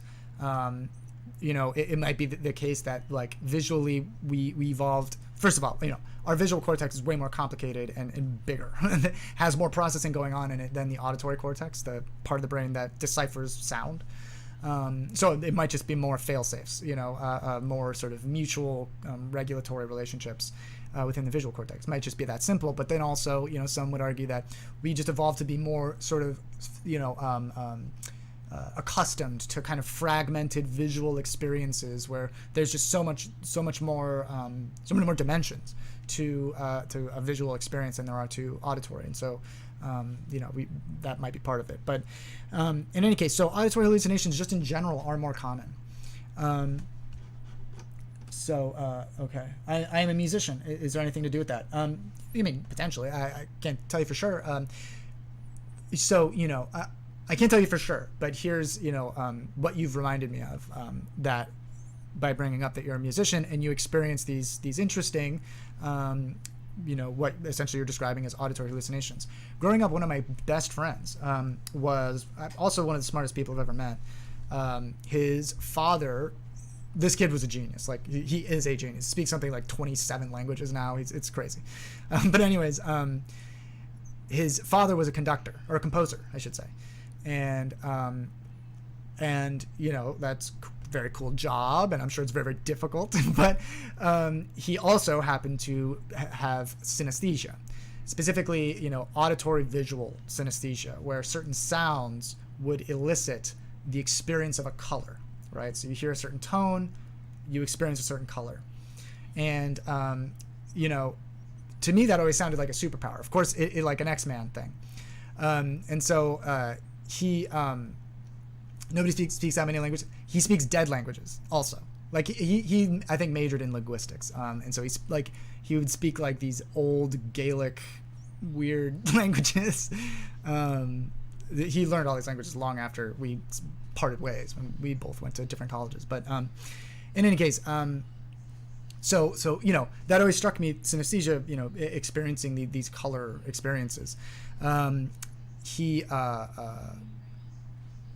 It's also rather debilitating, right? So he would have to be very careful driving, and so it's always silent, of course, and stuff like that. So anyways, who's to say that, some abnormality, some unique component of brain architecture that drives a person to be predisposed to, seeing colors, or I should say hearing colors, I guess, drives people to develop an interest in auditory platforms and auditory interactions. And so I mean, if you're saying you can hear color, that's synesthesia. I mean, that is that's like a classic, example of synesthesia. There are many kinds of synesthesia. Synesthesia is essentially just it's very, very interesting, but basically it is when the sensory modalities are crossed, right? Where, that's one example. Another can be like, certain words elicit a visual, experience. There's some where certain words elicit a gustatory experience, where there's like a flavor that people can experience. There's a bunch, yeah. And we don't know exactly how it arises. Sounds like a disease. It is.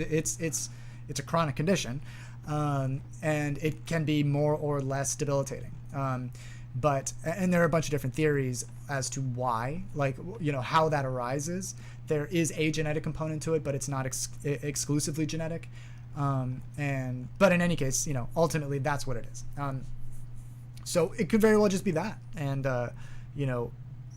given the diversity of, synesthesia, of how synesthesia presents, there are probably a bunch of interesting, there's probably diversity with regards to how it comes about, and also people who experience, obviously multiple people experience this, when they hear a sound, they experience a color.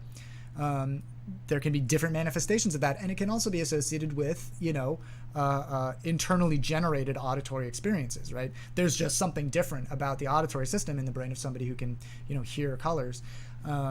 That may predispose to a bunch of other unique experiences that deviate from the brain of somebody like me who doesn't have those capabilities. But it can be life-threatening, right? It in certain situations. It's very interesting, though. You made viruses. I thought you were a neuroscientist, not a virologist. Well, many, at this point, neuroscience, like almost every neuroscience lab who does like, molecular neuroscience or cellular neuroscience, you can hear my daughter in the back, makes viruses, or they work with somebody who makes viruses. It's a lot easier than you might think. But basically, you're just forcing bacteria to become virus generators, virus factories. And so yeah, it's not just virologists who make viruses. In fact, I don't know if all virologists make viruses. All right. Where are you? So I'm in Philadelphia. Okay. Not the subject. Yeah, it's the subject of his scopes. It's the subject of his scopes at all. But yeah, I understand why he doesn't want to share his beliefs because that's personal. Yeah, thank you. Talk to Deanna if you want to learn about the origin of the universe. Yeah. Oh, thank you for reminding me of that. Yeah. Talking to a cosmologist is certainly going to be a more productive conversation regarding the the origins of the universe. What's going on? There we go. Oh, it's Scott. Cool. All right. Programming is a language. Somebody that can speak that many languages has no limits on life. I know, right? Yeah. I was very jealous. I mean, and maybe either he was exaggerating or maybe, I'm just misremembering the exact number, but it was in the 20s. It was like, I didn't even know there were that many languages. Actually, yeah. Well, anyways, you in Philly and you outside at night. I am not outside. I am inside. That was an easy question. Okay. Well, I've had an ear infection for a year. Whoa. Can it cause brain damage? Potentially. Hey, Abyss, I didn't see you're in here. What's up, man? If you've had an ear infection for that long, you need to see a physician. And if the infection is still there, you need to see a different physician. That's wild. Let's see if it works this time. All right, Scott, it looks like we're connected. So Scott in Ohio, let's say. So what's on your mind?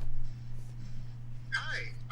Looks like you said it was before, but then I didn't hear anything, so I don't know if it just don't work or who knows. But you can hear me now, I guess? Yeah, perfect. Awesome. So going back to the guy about half an hour ago, you're talking about, I guess, would psychopathy be the correct tense of that? As being like a psychopathic behavior and stuff, or sociopathic tendencies. Yeah. And I used to wonder. I mean, I'm a pretty nice guy, but I get angry. I sometimes think, man, I don't really want to kill somebody. I mean, specifically, not just anybody. It's like whoever got me mad, right? So then I'm asking my therapist, and she's like, "This is kind of normal." And there's a whole test you go through. Obviously, you know all about that kind of stuff. And I said, I feel a lot better. I just didn't know if other people got that mad and just didn't talk about it or what. And then I heard about this book. I don't know if you are familiar with it. I think it was called The Killer Next Door, which the guy basically did a psychological exam of how anybody has the potential to murder someone. Not in the serial killer kind of way, but in just the, hey, you cheated on me. I'm gonna kill you now, or like you had sex with my wife. Now the main thing for men it seemed to be mate poaching, where the man would kill the other man that was sleeping with his wife or whatever. But for women, especially, he said it was the weirdest thing. The sweetest, nice, most easygoing woman, when asked about a rape situation, that's the only time they really wanted ever, or someone maybe hurting their kids. Wait, what was the first situation before the kids? Oh, if a woman was raped, she had the chance to go after her rapist. Sure. That's when the killing was okay. I guess for lack of a better descriptor on how it was. But it was just kind of funny about like the men and women had their different triggers. But this all otherwise perfectly normal people, not like people that are into hurting animals or whatever. They're just Right. And then anybody, just snap if they're pushed hard enough. Like the Joker says in that movie. Yes. Yeah. No, totally. I mean, of course, we all have, we evolved to have, we're primates, right? We evolved from the same, we have a common ancestor with chimpanzees and bonobos. I mean, chimpanzees are sort of startlingly violent, like in sort of like kind of unsettling ways. Like if there are videos of how chimpanzee troops, I guess is what they're called, will ostracize a chimp for one reason or another, and will just go at them, right? Will like just in incredibly violent ways, going for specific parts of body parts and stuff like that. And we share a common ancestor with Pan, with chimpanzee. Bonobos are a little bit different. They're not nearly as violent, but we share a common ancestor with them too. But as a result, because of our primate origins, we have all the circuitry that compels us towards aggression and towards retribution, for sure.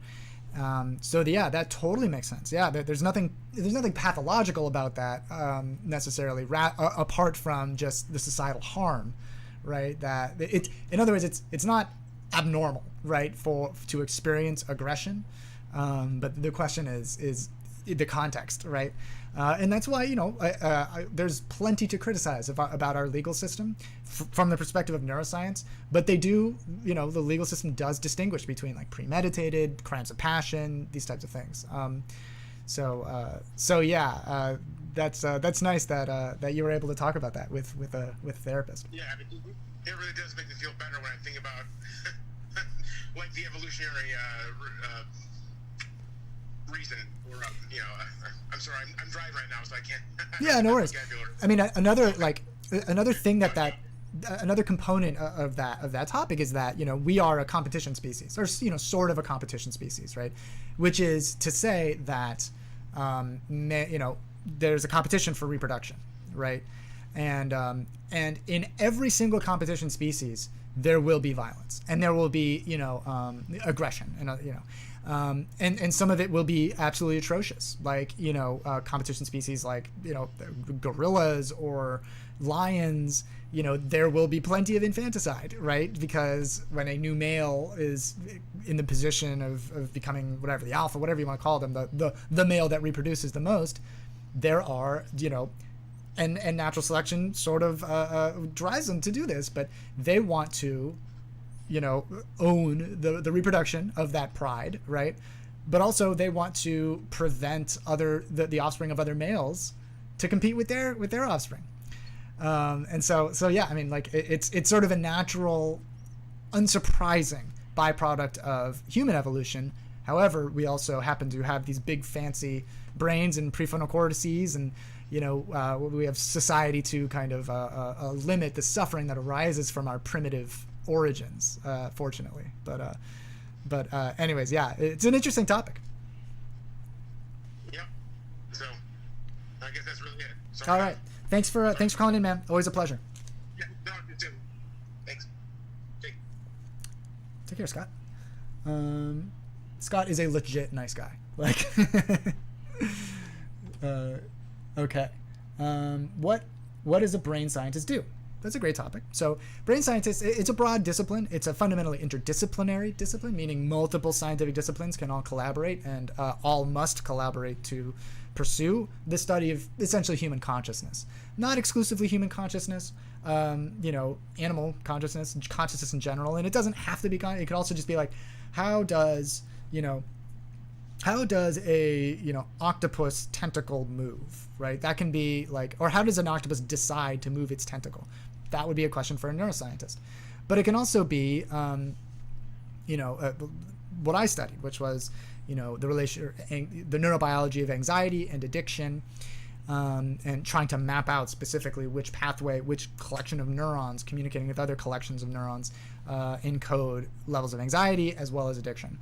But what we fundamentally do is we use the scientific method, right? We make observations, we form hypotheses, we try and disprove those hypotheses, come to conclusions, rinse, wash, repeat, right? It's that fundamental process. And so what it really is a discipline that trains you to ask questions based off of what you've learned, and do your best to answer those questions. Yeah. Okay.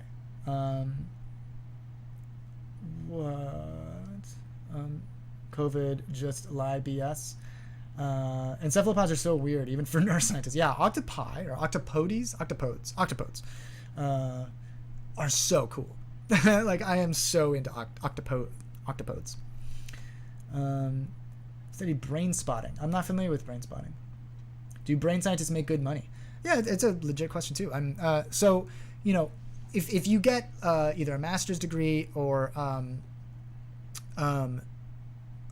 PhD in neuroscience, generally they're basically two, arguably three typical career trajectories. So one is to stay in science, stay in basic academic science, which is not driven by the pursuit of profit or anything like that. It's just you come up with a really good question, you get money for that to answer that question, right? The pursuit of knowledge purely.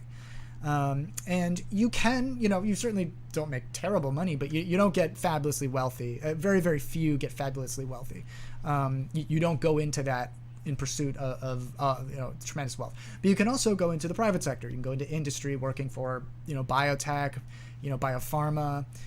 You can go to work at, Pfizer, Genentech, these types of places, and you do make pretty good money there. You make well into the six figures.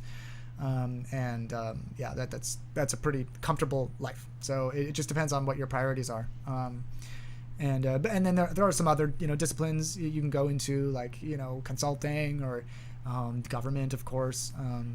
But those are the main sort of things. So, the nice thing about getting a PhD in really any biomedical science is that you get paid to do it. I don't think this is widely understood. You went into neurology for the big money in the frame. Yeah, right. If I did, I'm very bad at it. Well, why does one make more money than the other? That's a very good question. There's no good reason it does. But fundamentally, the reason is that in the private sector, that research, that activity is driven by the pursuit of profit. So there's just a lot of revenue that these companies make. The pharmaceutical industry is one of the most profitable industries in the world. And so there's just a lot of money available to compensate people who will compete for those positions. And so as a result, compensation escalates, particularly when you escalate through a company. But that's fundamentally why. And, in academic science, in, publicly funded science, because there's no revenue necessarily generated, there can be revenue. It's just that it's not a profit generating enterprise. Okay. Plus you get to be called a doctor. Yeah, that's right. Okay. Dr. David Brain. Now I'll have to check out brain. I'm not familiar with brain spotting. Hey Ian, happy Sunday evening to you, man. You too. Thank you. It's very nice of you. Can we petition Twitter to keep Periscope up after March 31st? I doubt it. Yeah, I just don't think it generates enough profit for them. And I bet it's pretty expensive to store all the data. 27, impressive. How old is he? He's exactly my age. We're talking about my friend. I think he lives in Minnesota now. I'm not sure. I think he works at like a video game company, which is pretty funny. He was always very into video games. All right. What the hell is this topic? Lucy is our great aunt. Yeah. Only real humans are black. All right. You know what's interesting about that? So there's a geneticist I always bring up named Dr. Joseph R. Graves, I think. Joseph Graves. Joseph L. Graves, maybe, in North Carolina. And he is essentially a geneticist, but he goes into, whether or not race even exists, right? From a biological perspective, the short answer is no. It does not exist. There's no biology of race. So insofar as it exists because we think of it as being real, right? When we operate as though it's a real thing. But what's interesting is, he, I think, gives the best presentations on race. You can find him on YouTube. There is more genetic diversity within the continent of Africa, right? Where, essentially in the United States, pretty much anybody from an African country will just be called black. There's greater genetic diversity within the continent of Africa than there is throughout the rest of the world combined, right? And all that genetic diversity is just called one thing. which is ridiculous. All right. Is it okay to have hair patches on the skull? Hair patches? Oh, do you have natural hairs or patch? This is the hair my mama gave me. Scientific method, blasphemy. COVID is not BS. It is not. All right. Maybe I should call it a day. How about the idea of rerouting neurotransmitter pathways? Well, sure. I mean, that is the fundamental goal of therapy, of both psychotherapy and pharmacological therapy of medicines. Sorry, I just got a message about something. All right.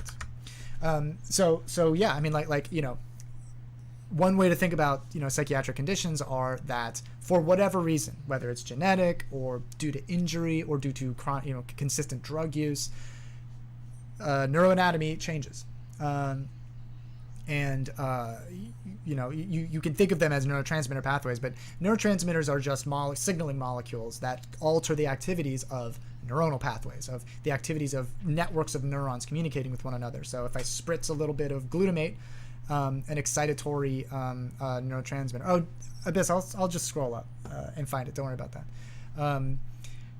That neuronal pathway will almost always become more active, fire more impulses, more action potentials. If I spritz a little bit of GABA, a different neurotransmitter, activity in that pathway will decrease, right? And so, part of the goal, and so, all these psychiatric conditions are just a byproduct of a certain consistent alteration or change or pathological organization of neuronal pathways. And so, therapy, pharmacotherapy, or psychotherapy all are geared towards trying to alter the activity, at least the activities of those pathways, if not fundamentally change them. So one of the, not fundamentally, to augment them a little bit. So one of the theories, for example, of why antidepressants are effective in at least some people for the treatment of depression is that they induce those changes. So, right now, let's say I go into a clinic with depression and I'm diagnosed with depression and I am prescribed, Prozac, fluoxetine, and SSRI, selective serotonin reuptake inhibitor. And I take that fluoxetine, that SSRI, almost immediately, within several minutes, my serotonin levels will increase. I've literally measured that happening. I've measured changes in serotonin concentrations after administration of fluoxetine. And it's not super duper fast, but within, an hour, right, you will have higher levels of serotonin. But we also know that antidepressants don't cure depression that rapidly. It's not like you're all better, your depression is gone after you take one Prozac, right? It takes like 2 weeks, 2+ weeks sometimes.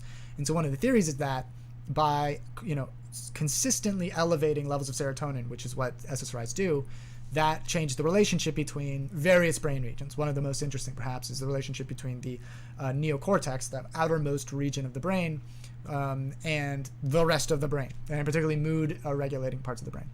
And by having that consistently elevated level of serotonin, those neuronal pathways change in response to that. So yeah. All right. Sorry, I missed what you brought up. Oh, do you know about cortical spreading depression? Well, yeah, I mean, a bit. I know about it in the context of, it was one of the explanations for migraine, I believe.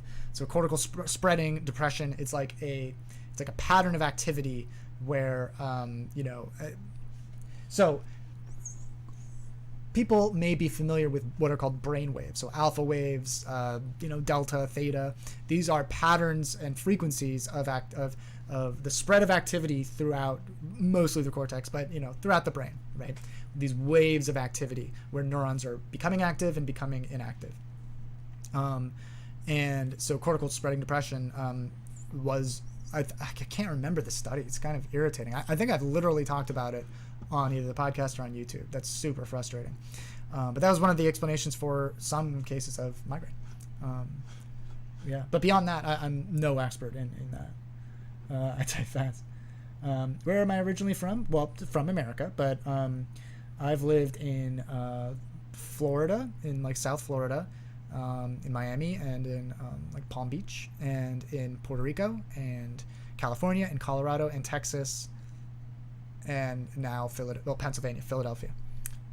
But so yeah, I'm sort of from the United States. Yeah. Do human beings or any other beings inherit intelligence? Do human beings inherit intelligence? Well, yes. I mean, it depends on what precisely you're referring to with regards to intelligence. Oh, geez.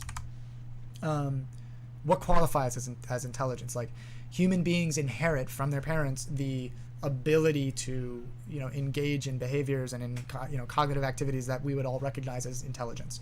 Now, if you're saying, do we inherit like knowledge from knowledge from our specific facts from our parents? No.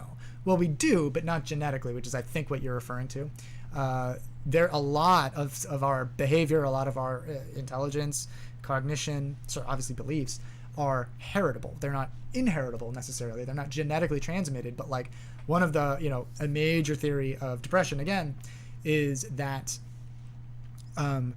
for the cases of depression that aren't necessarily genetic, that just by but it does run in the family, that just observing a parent or a relative who is experiencing depression when somebody's growing up can also have an effect, can also predispose somebody to depression. And I mean that's true on so many levels. Just observing the behaviors of adults as a kid has tremendous, that's part of what it means to grow up, or to be, I should say, to be affected by your parents, which of course there's a genetic component to it, very important genetic component to it, but there's also a behavioral component to it. And I just actually talked about that on YouTube, or a part of it, with regards to the effects that the COVID-19 pandemic has had on people with Obsessive Compulsive Disorder, or OCD. And so, yeah. Right. You can check that out, youtube.com/anthropoid. So, yo, what's up? I was diagnosed with Tourettic, OCD, 2 years ago, and I'm dealing with it ever since 8-ish. Wow. For 14 years. This is on YouTube, by the way. I have lots of kinds of synesthesia, really. It's not debilitating. I have audio, visual, and taste visual, and it's more neutral than good or bad. It really helps me cool because I can orient tastes and textures in space. Cook. Oh, yeah, right. Then that's what I would always think about. Like my friend who's very prominent in this conversation so far, his dad, like he could basically like paint with sound. Like how cool is that? I don't think I've ever heard his music though. I wonder if I would like it. Or if it would be like totally just insane because I don't have the same experiences that he has. What's also interesting about synesthesia, hello Femi, is that, and maybe it's unsurprising, but is that, so you say you have audiovisual synesthesia, right? Yeah. And so maybe you hear color, or you hear colors, or you see sounds, which is really what we're talking about here. It's not like the same sound always is associated with the same color, right? There's differences. And what's interesting is synesthesia definitely runs in families. But what's interesting is that it's not always the same version of synesthesia that runs in a family. So for example, somebody, let's say my dad has, audiovisual. I have an increased likelihood of developing synesthesia, but not necessarily audiovisual. It can be something else. And even if it is audiovisual, it's not necessarily the same color sound association. So that's pretty cool. That just that variability, even though there's a genetic component to it, there's still variability in how it manifests. So what does that suggest to us? That might suggest that the genetic component isn't at the level of specific audio processing. It's not at the level of how sounds are perceived or how sounds are even sensed, right? Hair cell receptors, that kind of thing. Rather, it's likely a mutation or, a unique form of a gene that is associated with how connections in the brain form, right? It's a higher level difference that can manifest in a variety of different ways depending upon a huge number of factors. Meaning it's not like you inherited a mutation that causes you to, hear orange, right? Rather, you inherit a mutation that predisposes you to having unique and odd, relative to the norm, sensory experiences, which I find very fascinating. And I have a few words that have spatial visual things, totally random. Courage is neon purple, just off in the left in front of my face. Huh. That's ableist. Oh, I'm sorry about that. I'm really curious where you are getting the concept of synesthesia as debilitating. Nice guy. Well, so, when I say, I'm not saying it is debilitating, right? I'm saying it can be debilitating, right? Where, it can be extremely distracting. I mean, I just know from, observing this gentleman's life, it can be debilitating. But it's not necessarily. No, of course. Yeah. All right. I have a question. Can you change a tire? I have changed a tire, yes. But I wouldn't come to me to do that. I'm not an expert in that. In fact, I have some real work that I need to do on regarding cars. You can develop heuristic solutions to simple problems. Don't know if you call that intelligence. Oh, right. Yeah, okay. I think I know what you're talking about. Pretty cocky. I'm actually not. I'm actually rather... I have, like, the heaviest imposter syndrome you could imagine. I was interested in cortical spreading depression from cortical neuron vascular coupling point of view. Yeah, well, I think that's what their argument was.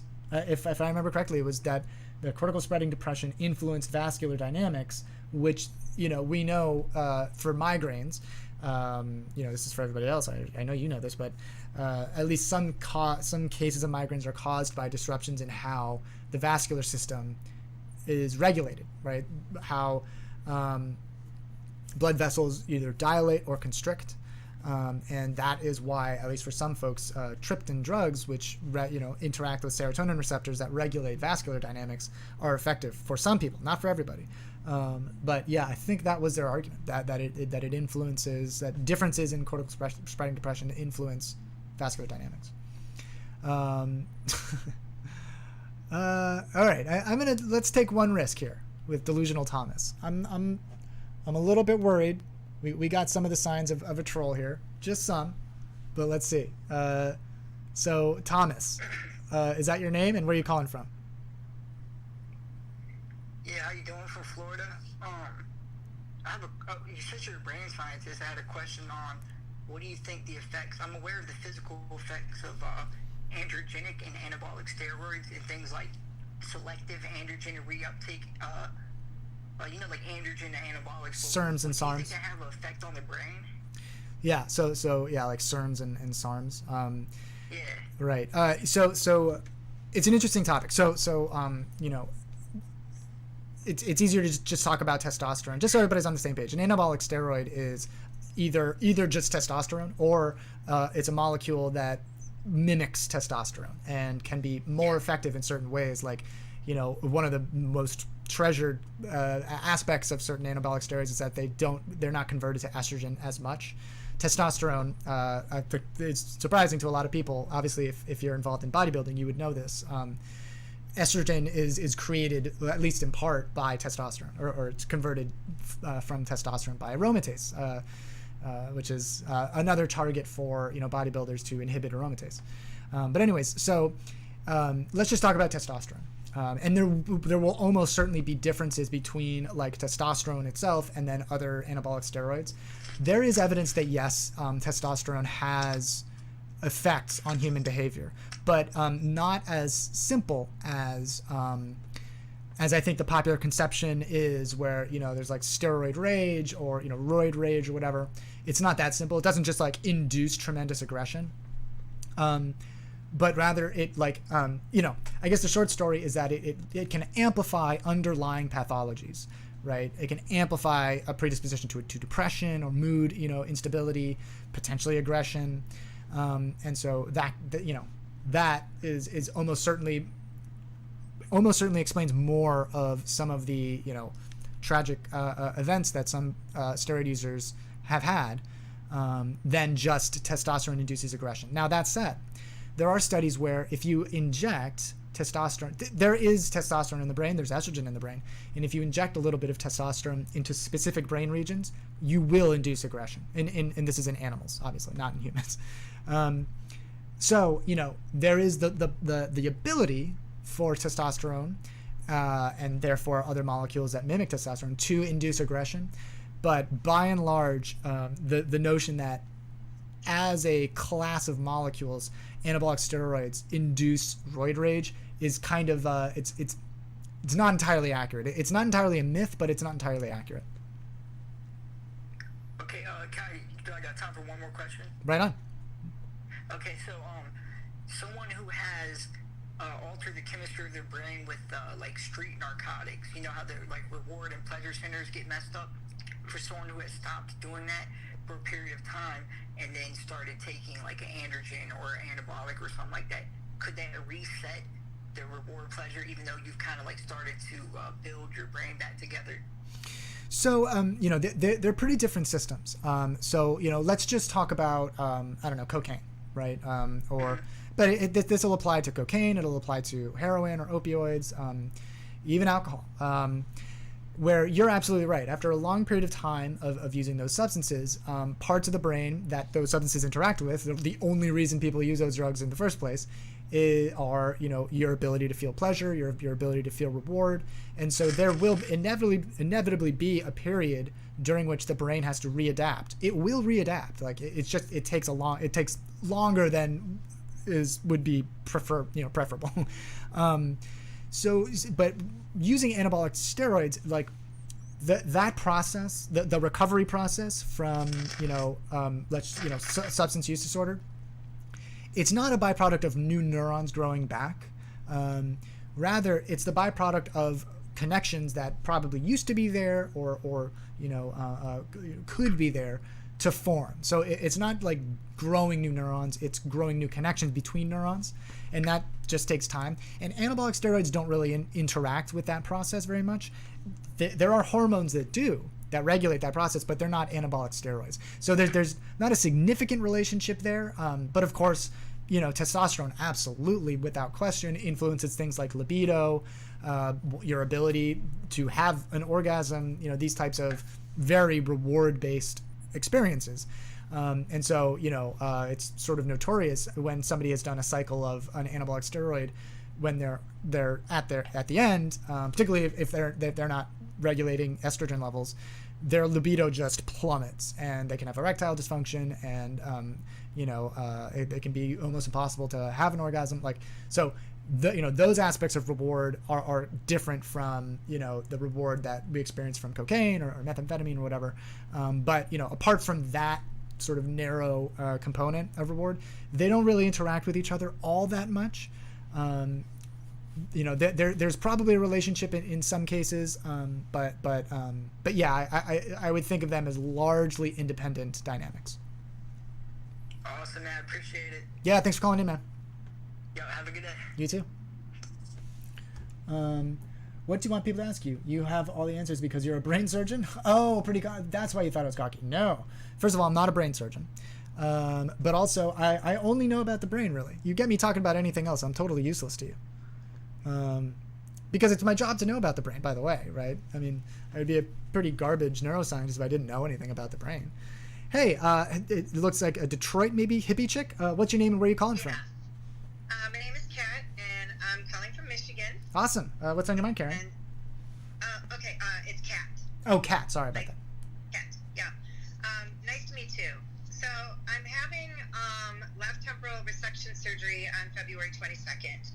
And I just finished 2 surgeries. They did mapping of my brain, and 6 weeks ago. And when they did, I had a bunch of seizures, and they did electroshock therapy to me at the time. And I'm having a bunch of short-term memory loss issues. And when I talked to my epileptologist a couple of days ago, she told me that the short-term memory issue was due to the fact that where my seizures are coming from, they're in my amygdala and my hippocampus, and those are the areas, portions of them, that they're going to be removing from my left temporal lobe. And she says that my short-term memory is going to be impaired like that after my surgery, but then my right temporal lobe over time will make up for that. But what she didn't tell me, because I know she won't, is how significant that is going to be impaired, because as of right now, I've lost about 3 months of time. Wow. And this was just from seizures and from the electroshock therapy. And if they're removing big portions of those two areas, just in your opinion, I know you can't diagnose anything, but I just want to know if you've heard of this before, and I'm just, how big of an impairment is that going to be? I understand. And thank you for acknowledging I'm not a physician, I'm a scientist. Sure. So, okay. So, before we talk about, changes that'll happen after the surgery, electroshock therapy is sort of well known to induce some memory loss that's acute and it's not permanent. But in any case, so when it comes to epilepsy, the temporal lobe, particularly the hippocampus, is one of the sort of like most common regions of the brain that generates seizures. It's not the only part of the brain that can generate seizures, but it's rather common. It makes sense given the types of neurons that compose the hippocampus. A lot of excitatory neurons. Here's what my expectation would be. That it is true that the other hemisphere of the brain absolutely can compensate for the absence of its bilateral complement, right? And it will of course take time, just because again connections will have to be formed that weren't necessarily there to begin with. But people can be largely okay with like large parts of an entire hemisphere of their brain removed. It's one of the really like beneficial things about how our brain evolved, that we have this these redundant systems, these bilateral systems. So when it comes to memory loss, and I would also imagine that they're not going to remove the hippocampus and the amygdala. It's probably going to be just parts of those structures, I would imagine. I'm sorry, go ahead. Yeah, you're correct. It's portions. It's not the entire pieces of them. It's portions of both. Yeah. So, that totally makes sense. I mean, there are cases. Have you ever heard of the case of HM? Yeah, so HM, Henry Mollison, he's one of those like classic cases that everybody in neuroscience studies, where he also had rather severe epilepsy, and he had his entire hippocampi removed, and he was generally fine, but like he could survive and stuff, but his memory was severely disrupted, but he could still form certain kinds of memory, which is very interesting. It wasn't like he was completely incapable of storing information whatsoever. It was just certain kinds of information were, inaccessible to him.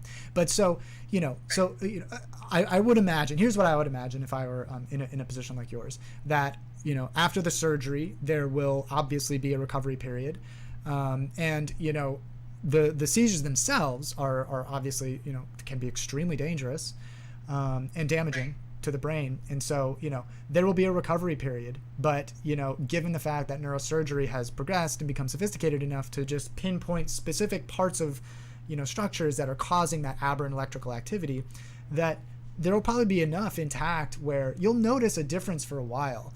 But my expectation would be that after enough time, I can't tell you how long, it really depends upon this what part of the what regions of those structures are removed, how big those regions are, all those kinds of things.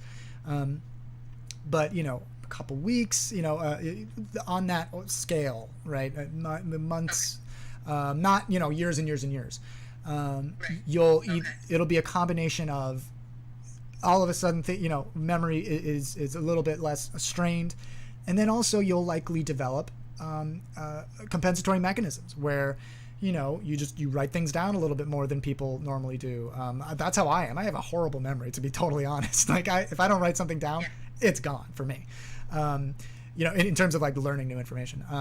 So we all adapt to our unique neuroanatomies, right? And so fortunately, it sounds like you're not going to be very profoundly changed neuroanatomically, but it'll be a combination of just the length of time of proteins to be synthesized and synaptic connections to be formed, that takes place, and then also you adapt to this is now a slightly modified neuroanatomy, and plus side, hopefully you're not going to have any more seizures, right? Yeah, that's the end game. Yeah. That's the big goal there. It's no more seizures. Yeah. All right, great. Well, listen, Kat, Bye, thanks for everybody. calling in. Best of luck. Thank you so much. Take care. You too. All right, I should probably call it a night, everybody. Thank you so much for watching. I have a YouTube channel. It's called youtube.com/anthropoid. Today, I talked about the relationship between Obsessive Compulsive Disorder, OCD, and COVID-19. And I got into some of the basic biology of OCD, just basic stuff, nothing scary.